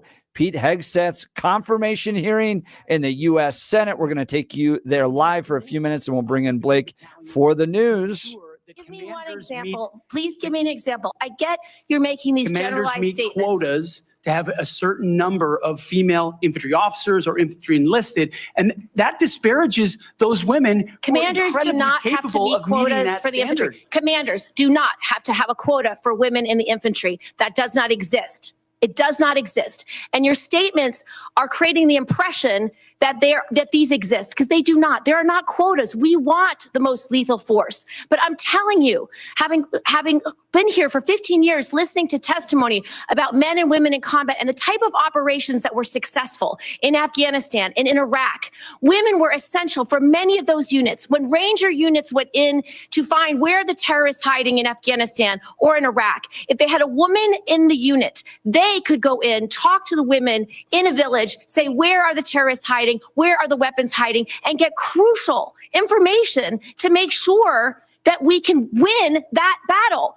So you cannot denigrate women in general, and your statements do that. We don't want women in the military, especially in combat. What a terrible statement. So please, do not deny that you've made those statements. You have. We take the responsibility of standards very seriously, and we will work with you. I'm equally distressed you would not meet with me before this hearing. We could have covered all of this before you came here, so I could get to the 15 other questions that I want to get to. So women, you have denigrated. You have also denigrated members of the LGBTQ community. Did you know that when Don't Ask, Don't Tell was in place, we lost so many crucial personnel, over 1,000 in mission critical areas. We lost 10% of all our foreign language speakers because of a political policy. You said in your statement, you don't want politics in the DOD. Everything you've said in these public statements is politics. I don't want women. I don't want moms. What's wrong with a mom, by the way? Once you have babies, you therefore are no longer able to be lethal. I mean, you're basically saying women, after they have children, can't ever serve in the military in a combat role. It's a silly thing to say. It's a silly thing to say beneath the position that you are aspiring to. To denigrate LGBTQ service members is a mistake. If you are a sharpshooter, you're as lethal regardless of what your gender identity is, regardless of who you love. So please know this to be a true statement. So you say it was a political thing. You say it undermined us, social engineering. I don't know why someone having to publicly say or not publicly say who they love is social engineering. I think having that policy in the first place was highly problematic. And as you said in your statement, do you agree anybody should be able to serve in the military if they meet the standards? Senator, as the president has stated, I don't disagree with the overturn of Don't Ask, Don't Tell. Great, because I don't want you thinking, can't serve if you're a mom, can't serve if you're LGBTQ, and then last, can't serve if you're a leftist. The statements you said about people who have views differently than you, that we're the enemy, are you saying that 50% of the DOD, if they hold liberal views or leftist views or are Democrats, are not welcome in the military? Are you saying that? Senator, I volunteered to deploy to Afghanistan under Democrat President Barack Obama. I also volunteered to guard the inauguration of Joe Biden, but was denied the opportunity to serve because I was identified as an extremist by my own unit for a Christian tattoo. Thank you very much. Senator Gillibrand, you held up a document and referred to it during your questioning. Would you like that entered into the record? Maybe one without my marks. Okay, yeah, okay, we'll delete. We'll submit a clean copy. Without objection, that will be admitted at the point of your question. And I would like to enter into the record at this point a letter of support from retired Air Force Colonel Melissa Cunningham. Colonel Cunningham supports Mr. Hegseth and mentions his warrior ethos, combat effectiveness. All right, welcome back to the Jeff and Bill Show. This is the live confirmation hearing of Pete Hegseth for Secretary of Defense heading up the DOD. We're going to continue to follow this. Let's check in first on news and comment with Blake Olson. Good morning, Blake. Hey, good morning, Jeff and Bill. You know, if I was sitting there, I would say, Senator Gillibrand, we just witnessed the LGBTQTRXYZ fire department in LA. How about that? No, that probably wouldn't work. Let's see. It is 25 and clear in Denver, expecting a high of 41 today. Our top story. I have no doubt that he is going to get the Pentagon back to its primary mission, lethal. National Security Advisor Mike Waltz right there, DJT's pick for Defense Secretary Pete Hegseth, as you just heard, on the stand there, taking questions, sitting down, listening to all the politicians ask him questions and grill him, says he wants to bring back a warrior culture to the Pentagon. The confirmation hearing for Army combat veteran and former Fox News host Hegseth began this morning. In the opening statement, Hegseth said it's time to give someone with dust on his boots at the helm. At the start of the hearing, Democratic Senator Jack Reed mentioned allegations against Hegseth, including sexual assault, excessive drinking, and racist remarks. Hegseth addressed the allegations by saying a small handful of anonymous sources were allowed to run a smear campaign against him. Several protesters who shouted criticisms of Hegseth were escorted from the hearing. I'm grateful for and have learned a great deal from this advise and consent process. Our founders knew what they were doing. Should I be confirmed, I look forward to working with this committee, senators from both parties, to secure our. And right now, as you just heard, it is heating up. Hey, Kevin O'Leary, Mr. Wonderful, on the California governor and LA mayor. I think every taxpayer in America, including those in California, would like to tie this aid to removing Newsom and Bass. Now, gone. Part of the deal would be, and I know Trump likes new ideas, here's one, not a dime until those two are whacked from their jobs immediately. They are so incompetent, and all of the decisions they've made led to this, and they're still making mistakes. They're horrific managers. Whack them. Dangerous high winds have returned to Southern California as firefighters continue to battle the blazes near LA. 92,000 people are under evacuation orders, while another 89,000 are in evacuation warning zones. Also in LA, the FBI is investigating a collision involving a super scooper firefighting plane and a drone. The incident happened Thursday as the plane was conducting fire suppression operations at the Palisades fire. An unauthorized drone that was flying in violation of a FAA flight restriction collided with the plane. Elijah Cottle has been arrested for the series of stabbings on the 16th Street Mall over the weekend. Officials believe the 24-year-old Cottle carried out 4 stabbings. 3 were on Saturday and the other one was on Sunday. Only 2 of the victims survived. Cottle has been arrested more than a dozen times since 2018 and was reportedly on probation at the time of the attacks. He's being held without bond for suspicion of first-degree murder. People like one of our great listeners, Johnny, who's actually blind, hey, they don't feel safe downtown. And so I'm working on 14th and Spear, and this guy comes up and behind me, me and my wife, and he said, "This time you're not going to get away with, effing with me." And then he sucker punched me, and then he moves forward, and he starts throwing rocks at cars and so forth. This guy had been on a rampage, and they got videotape of it because they got a real clear picture of him because it was right. And he's been on this rampage, and people have been calling in, and it took them 12 hours to catch him. And Johnny called Jeff and Billy this morning on the show to tell that story. A judge is approving the city of Aurora's request to shut down an apartment complex tied to the violent gang activity led by, Trende Aragua. An emergency order for the Edge of Lowry complex was signed by the judge last week. Officials want to shut down the complex because of, once again, criminal activity connected to the gang. The ex-girlfriend of the man who died in the Tesla Cybertruck explosion in Las Vegas on New Year's Day is speaking out. Alicia Errett dated Matthew Livelsberger, a decorated military operations sergeant who served in the U.S. Army as a Green Beret. She tells the Las Vegas Review-Journal his 2019 deployment to Afghanistan absolutely broke him. Once again, more talk about Deion Sanders going to Dallas. Owner Jerry Jones reached out and they talked about the job. Deion told ESPN it's intriguing, but he loves Boulder and everything associated with CU and the Buffaloes and the community. 23 in Englewood, 21 in Golden, 25 in Denver. It's Tuesday. Jeff and Billy continue. But people ask me all the time, why is the media so mamsy-pamsy? And she is gone from the Washington Post. She has resigned, Jennifer Rubin.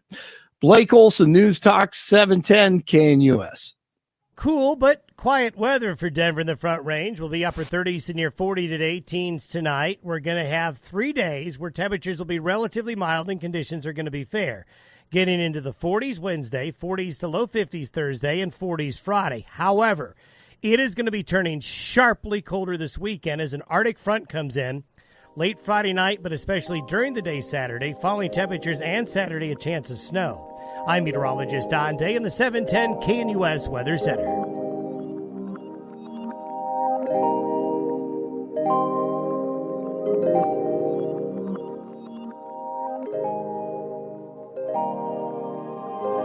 Welcome back to the Jeff and Bill Show. Pete Hegseth on the hot seat in his Senate confirmation battle. We're going to go live right now. And then the tools in the toolbox necessary, the pointiest possible spear for President Trump to wield if necessary as the last resort. So President Trump at the helm, I think, will go a long way in making sure our enemies know there's a new sheriff in town. Thank you. Thank you, Mr. Chairman. And thank you very much, Senator Blumenthal. Thanks, Mr. Chairman. Thank you for having this hearing. Thank you for being here, Mr. Hegseth. And I want to join in expressing appreciation and respect for your service to our country. And thanks to all the veterans who are here today. And thank you for your service as the ranking member of the Veterans Affairs Committee. I hope we can focus on doing better for our veterans and doing better in management of the Department of Defense. There's always room for improvement. I think what we need in that position is not just better, but the best in financial management, because those decisions are life and death decisions affecting the 3.4 million Americans who serve our national security and our national defense and put their lives on the line. I want to talk about financial mismanagement at the two organizations that you headed, which are the only test of your financial management that we have before this committee, the Veterans for Freedom and Concerned Veterans for America. You took over the Veterans for Freedom in 2007. In 2008, you raised $8.7 million, but spent more than $9 million, creating a deficit. By January 2009, you told donors that the organization had less than $1,000 in the bank and debts of $434,000. By 2010, revenue at the Veterans for Freedom had dropped to about $265,000. In the next year, it had dropped further to $22,000. You don't dispute these numbers, do you? Senator, I'm extremely proud of the work me and my fellow vets did at Vets for Freedom. A bunch of young vets with no political experience, a small group working hard every single day. We raised donor funds. And and we have letters submitted for the record from almost everyone that worked with me every single day, including our chief operating officer, who will attest that every dollar we raised was used intentionally toward the execution of our mission, which is supporting the warfighters, exactly why we're here today, the warfighters in the Iraq surge. There was a campaign in 2008, Senator. It was Barack Obama versus John McCain. Ask you we believe John McCain would be the right person to win, and so we spent tax more. returns from that organization. I'm glad they're for the record. I'm going to ask to be entered into the record, Mr. Chairman. Without objection. These tax returns are yours. They have your signature. And I'm going to ask that members of the committee review them because they're the only documents. I've asked for others. I've asked for the FBI report that would presumably document, it should have documented, this kind of financial mismanagement. And these are the 990s from that organization. By the year of 2011, donors had become so dissatisfied with that mismanagement, they in effect ousted you. They merged that organization with Military Families United, and thereafter you joined a second organization as executive director. In between, Senator, veterans. I went to Harvard University I want to ask for 2 you years and questions. Afghanistan. I want to ask This you is questions Senator about Richard Concerned Veterans for Blumenthal America. grilling Pete Again, Hegseth on another the set of tax Secretary of returns, Defense 990s from committee that hearing. organization. I ask they be made part of the record, Mr. Chairman. Without objection, both of those returns are now part of the record. 2011 to 2016. At the end of 2013, shortfall of $130,000. At the end of 2014, shortfall of $428,000. You had a surplus the following year, but then another deficit of $437,000. By the time you left, that organization had deep debts, including credit card transaction debts of about $75,000. That isn't the kind of fiscal management we want at the Department of Defense. We can't tolerate it at the Department of Defense. That's an organization with a budget of $850 billion, not 10 or Great 15 to hear million, Democrats talking about which was the fiscal case management. at those two organizations. Government spending. And Maybe Mayor Mike Johnston could take command a responsibility for A 3.4 lesson from million this. Americans. The highest number that you managed in those two organizations was maybe 50 people. Let me ask you, how many men and women now serve in the United States Army? What is Sen's strength? Senator, I would like an opportunity to respond to Well, I've asked you a impugning of question. my How many- leadership how of a many men veterans and women organization. Concerned currently Veterans for serve? America. You're on the VA committee, sir, and I appreciate your service there. The VA Accountability Act and the Mission Act were all brainchilds of Concerned Veterans for America. We used our donor money very intentionally and focused to create policy that bettered the lives of veterans. Mr. Hegseth, I'm asking you a very simple question. How many men and women currently serve in the United States Army? Senator, the United States Army, 450,000 on active duty, sir. And how many in the Navy? And the Navy is 425, sir. Well, it's 337 this year. How many in the Marine Corps? 175,000, sir. 172,300. Those numbers dwarf any experience you had by many multiples.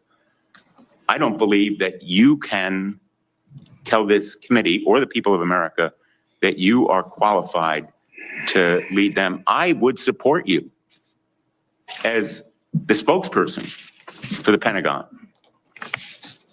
I don't dispute your communication skills, but I believe that we are entitled to the facts here. I've asked for more documents. This is Senator I assume Richard you'd be willing to Blumenthal, submit a to an Democrat, expanded questioning FBI Pete background check Hegseth in the confirmation that hearing to interviews become your Secretary of colleagues, Defense. accountants, ex-wives, former spouses, sexual assault survivors, and others, and enable them to come forward.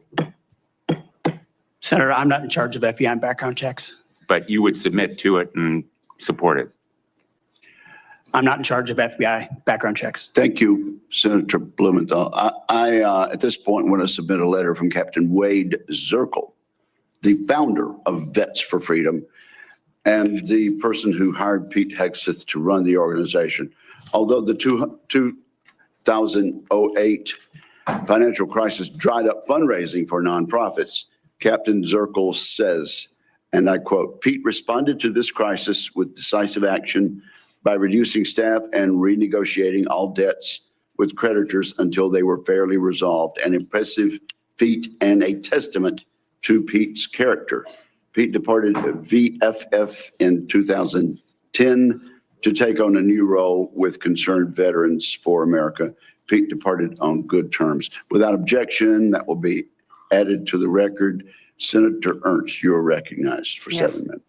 Thank you, Mr. Chair. And I ask unanimous consent to enter into the record a letter submitted by Mr. Mark Lucas, who is a fellow Iowan and Iowa Army National Guard member. Mr. Lucas and I served together in the Iowa Army National Guard. He succeeded Pete Hegseth as Executive Director of Concerned Veterans for America. And in his letter, Mr. Lucas says that Mr. Hegseth, quote, laid a strong foundation that postured CVA for long-term success, end quote. And that Mr. Hegseth, quote, continued to be an invaluable asset to both me as a leader and the organization, end quote. So I would ask for unanimous consent Senator to enter Joni this Washington Ernst of Times Iowa, a article Republican. and the letter from Mr. Mark Lucas into the record. Without objection. Okay, thank you, Mr. Chair. Good morning, Mr. Hegseth, and thank you very much. I appreciate your service to our nation. It's something that I know you are very proud of, and it is something that we have in common and that we share. You and I have had many productive conversations. And just for our audience, we have had very frank conversations. Is that correct, Mr. Hegseth? Senator, that is a correct characterization. You know that I don't keep anything hidden, pull no punches. My colleagues know that as well. So I do appreciate you sitting down and allowing me the opportunity to question you thoroughly on those issues that are of great importance to me. Just to recap those issues, 3 that are very important. One is the DOD and making sure that we have a clean audit. The second is women in combat, and we'll talk a little bit more about that in a moment. And the third was maintaining high standards and making sure that we are combating sexual assault in the military. Okay, so Mr. Hegseth, I'm going to address the issue because this will tie into some of the financial concerns that have been raised here as well. And it's why, you know, I, trusting my fellow Iowan, asked for unanimous consent of his letter to go into the record. But like me, a lot of Iowans are really concerned and upset about the wasteful Washington spending and of course in our Pentagon. It's an issue that I have been combating for years. So there's significant room for greater efficiency and cost cutting within the department. And the DOD is the only federal agency that has never passed an audit. As the Senate DOJ caucus chair and founder, that's unacceptable to me, and it should be unacceptable to you as well. So I appreciate that you mentioned that in your opening statement. What are those steps that you will take to ensuring the Pentagon has a clean audit by the year 2028? Senator, I appreciate your work on this topic, which you've been involved in for a long time. You mentioned Concerned Veterans for America. I just want to clarify. We have very generous donors who set a very clear budget that we stuck to every single year. So the latitude there was restricted, and we worked very hard and diligently inside it. You've also been a leader on the Pentagon audit for a very long time. I think when we met, Senator, I said 2014 was the first year. Mm-hmm. We discovered a 2013 op-ed I wrote about the need for a Pentagon audit because an audit is an issue of national security and frankly, respect to American taxpayers who give $850 billion over to the Defense Department and expect that we know where that money goes. And if that money is going somewhere that doesn't add to tooth and instead goes to fat or tail, we need to know that. Or if it's wasted, we need to know that. So I think previous secretaries of defense, with all due respect, haven't necessarily emphasized the strategic prerogative of an audit. And myself, my deputy SecDef, and others already know that a Pentagon audit will be the comptroller, others central This to is ensuring Pete we Hegseth find those dollars in that his can be used nomination elsewhere, committee hearing for legally Secretary of under the law. Defense, responding to questions from Senator Joni Ernst of Iowa. Thank you. Okay, moving on to women in combat. And I had the privilege of serving in uniform for over 23 years between our Army Reserves and our Iowa Army National Guard. Did serve in Kuwait and missions in Iraq. And so it is incredibly important that I stress, and I hope that if confirmed, you continue to stress that every man and woman has opportunity to serve their country in uniform and do so at any level as long as they are meeting the standards that are set forward. And we talked about that in my office. I do believe in high standards. Now, I was denied the opportunity to serve in any combat role because I have a lot of gray hair. And the policy has changed since then, okay? So I've been around for quite a while. But for the young women that are out there now and can meet those standards, and again, I'll emphasize they should be very, very high standards. They must physically be able to achieve those standards so that they can complete their mission. But I want to know, again, let's make it very clear for everyone here today. As Secretary of Defense, will you support women continuing to have the opportunity to serve in combat roles? Senator, first of all, thank you for your service, as we discussed extensively as well. It's my privilege. And my answer is yes, exactly the way that you caveated it. Yes, women will have access to ground combat roles, given the standards remain high, and we'll have a review to ensure the standards have not been eroded in any one of these cases. That'll be part of one of the first things we do at the Pentagon, is reviewing that in a gender neutral way, the standards, ensuring readiness and meritocracy is front and center. But absolutely, it would be the privilege of a lifetime to, if confirmed, to be the Secretary of Defense for all men and women in uniform who fight so heroic. They have so many other options. They decide to put their right hand up for our country. And it would be an honor to have a chance to lead them. Thank you. And all right, we're hearing from Pete Hegseth. We'll continue this. I do want to talk to you real quickly about my friend Dan Caplis and Dan Caplis Law. Dan suggests you should choose a lawyer who shares your values, because who you choose to represent you in an injury case says a lot about you to everyone involved in the case. Dan Caplis, he's the son of a police officer and a former seminarian who's dedicated the last 40 years of his life to helping people who are hurt in serious motor vehicle crashes. Dan is also believed to be the only lawyer in Colorado history to win 5 straight multi-million-dollar verdicts in Colorado crash cases. Dan is also believed to have won the largest truck crash verdict in Colorado history. Dan Caplis Law, the official law firm partner of the Denver Nuggets and the Colorado Avalanche. Dan Caplis Law, a serious firm for serious cases.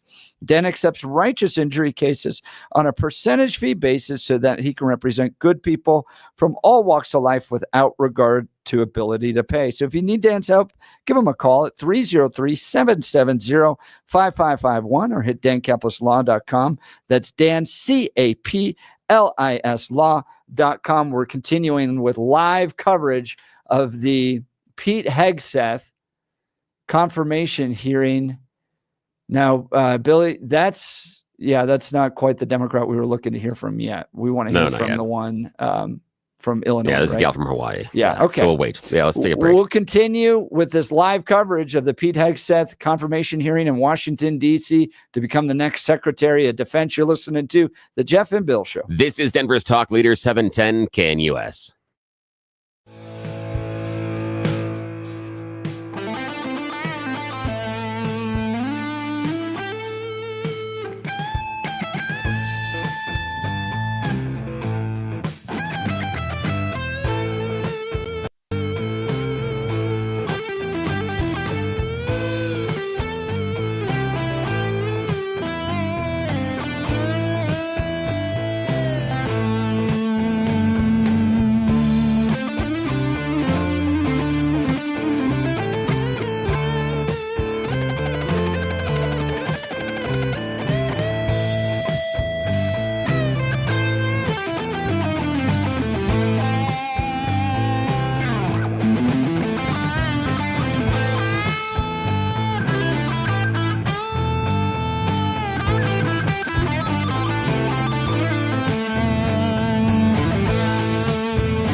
Welcome back to the Jeff and Bill Show. Pete Hegseth currently being grilled by Senator Hirono from Hawaii.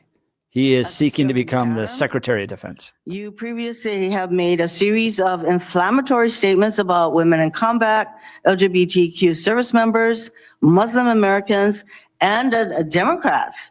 Since your nominations, however, you have walked those back on TV and interviews, and most recently in your opening statements. You are no longer on Fox and Friends, Mr. Hegseth. If confirmed, your words, actions, and decisions will have real impacts on national security and our service members' lives. There are close to 3 million personnel in the Department of Defense, $900 billion budget. I hardly think you are prepared to do the job. Thank you, Mr. Chairman. Thank you. That wasn't a question, Mr. Hegseth. Thank you, Senator Hirono. Senator Sullivan. Thank you, Mr. Chairman and Mr. Hegseth.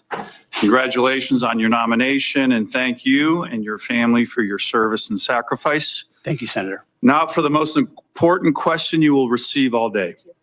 In 1935, before the Congress, the father of the United States Air Force, General Billy Mitchell, was testifying about a certain place in the world. He said, quote, "I believe that in the future, whoever holds this place will control the world. This location is the most strategic place in the world." What place was Billy Mitchell talking about? And let me give you a hint, it wasn't Greenland.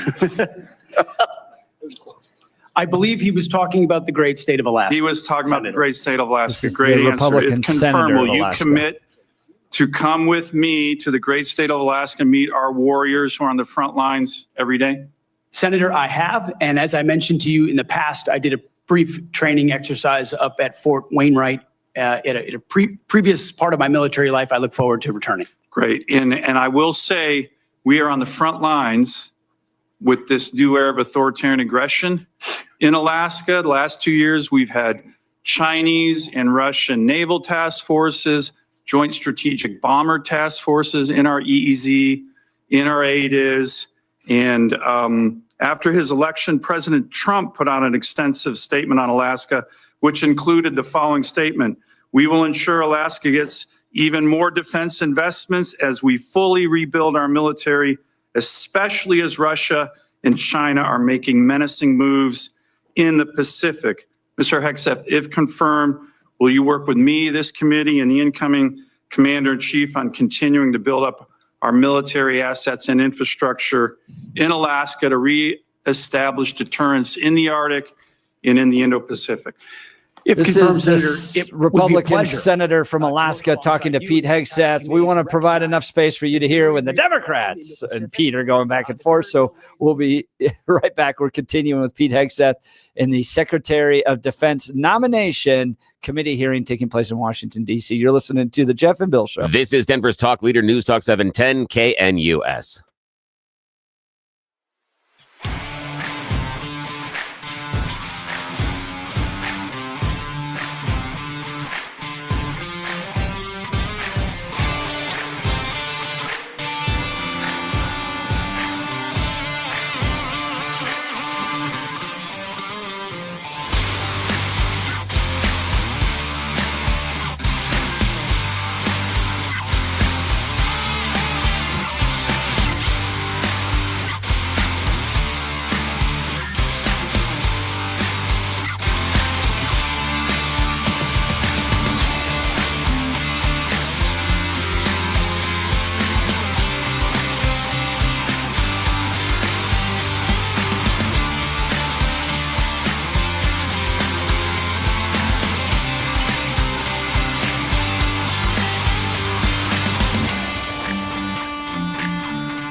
Welcome back to the Jeff and Bill Show. Pete Hegseth is seeking to become the Secretary of Defense. He's currently on the hot seat in a Senate committee meeting. We're going to go live to it. Senator, I was falsely charged, fully investigated and completely cleared.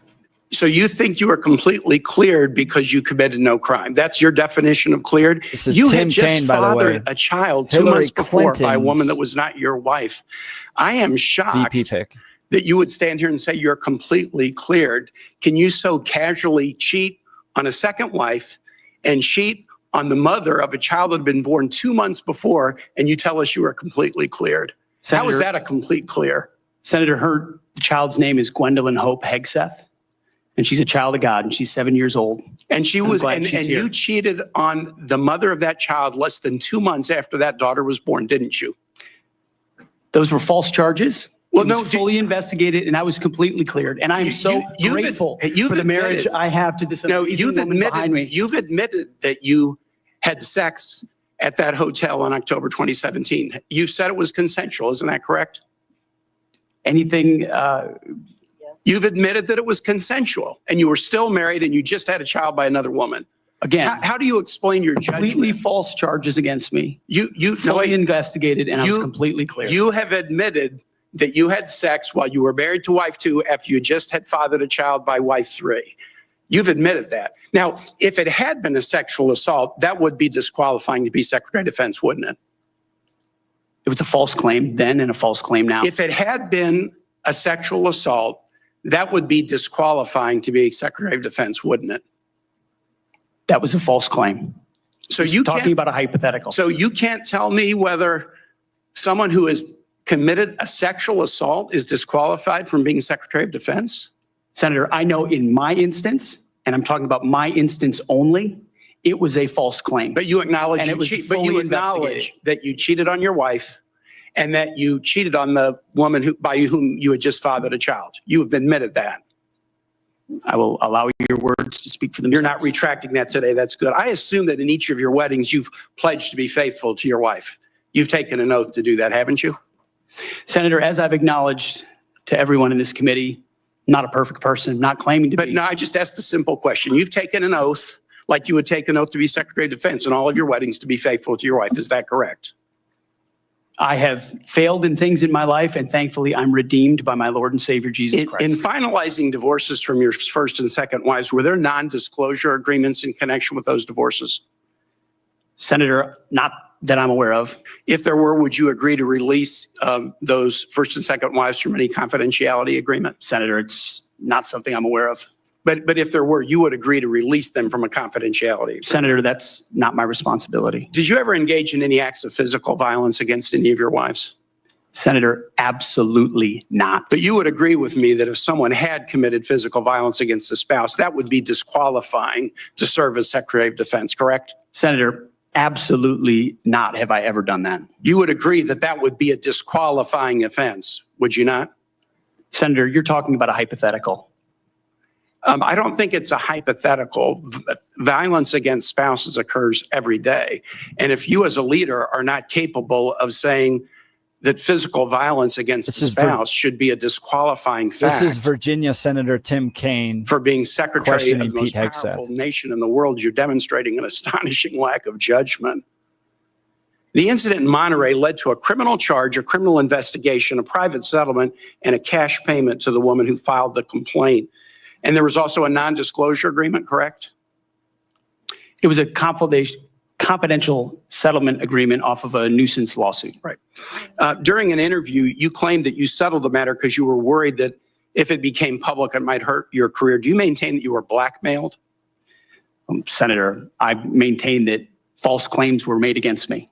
And ultimately, Your attorney those used false the phrase, claims, I had the opportunity to attest my innocence in those false claims. But you didn't reveal any of this to President Trump or the transition team as they were considering you to be nominated for Secretary of Defense. You didn't reveal the action. You didn't reveal the criminal complaint. You didn't reveal the criminal investigation. You didn't reveal the settlement. You didn't reveal the cash payment. Why didn't you inform the commander-in-chief of the transition team of this very relevant event?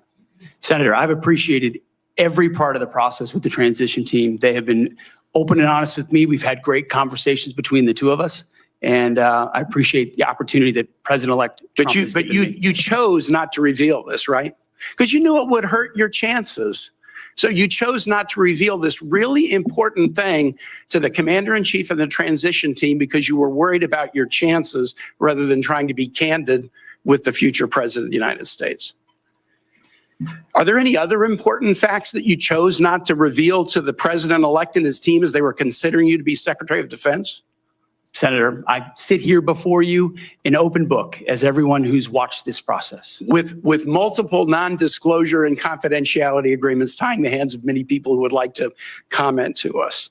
Much has been made of your workplace behavior as a leader of nonprofit veterans organizations and as a Fox News contributor.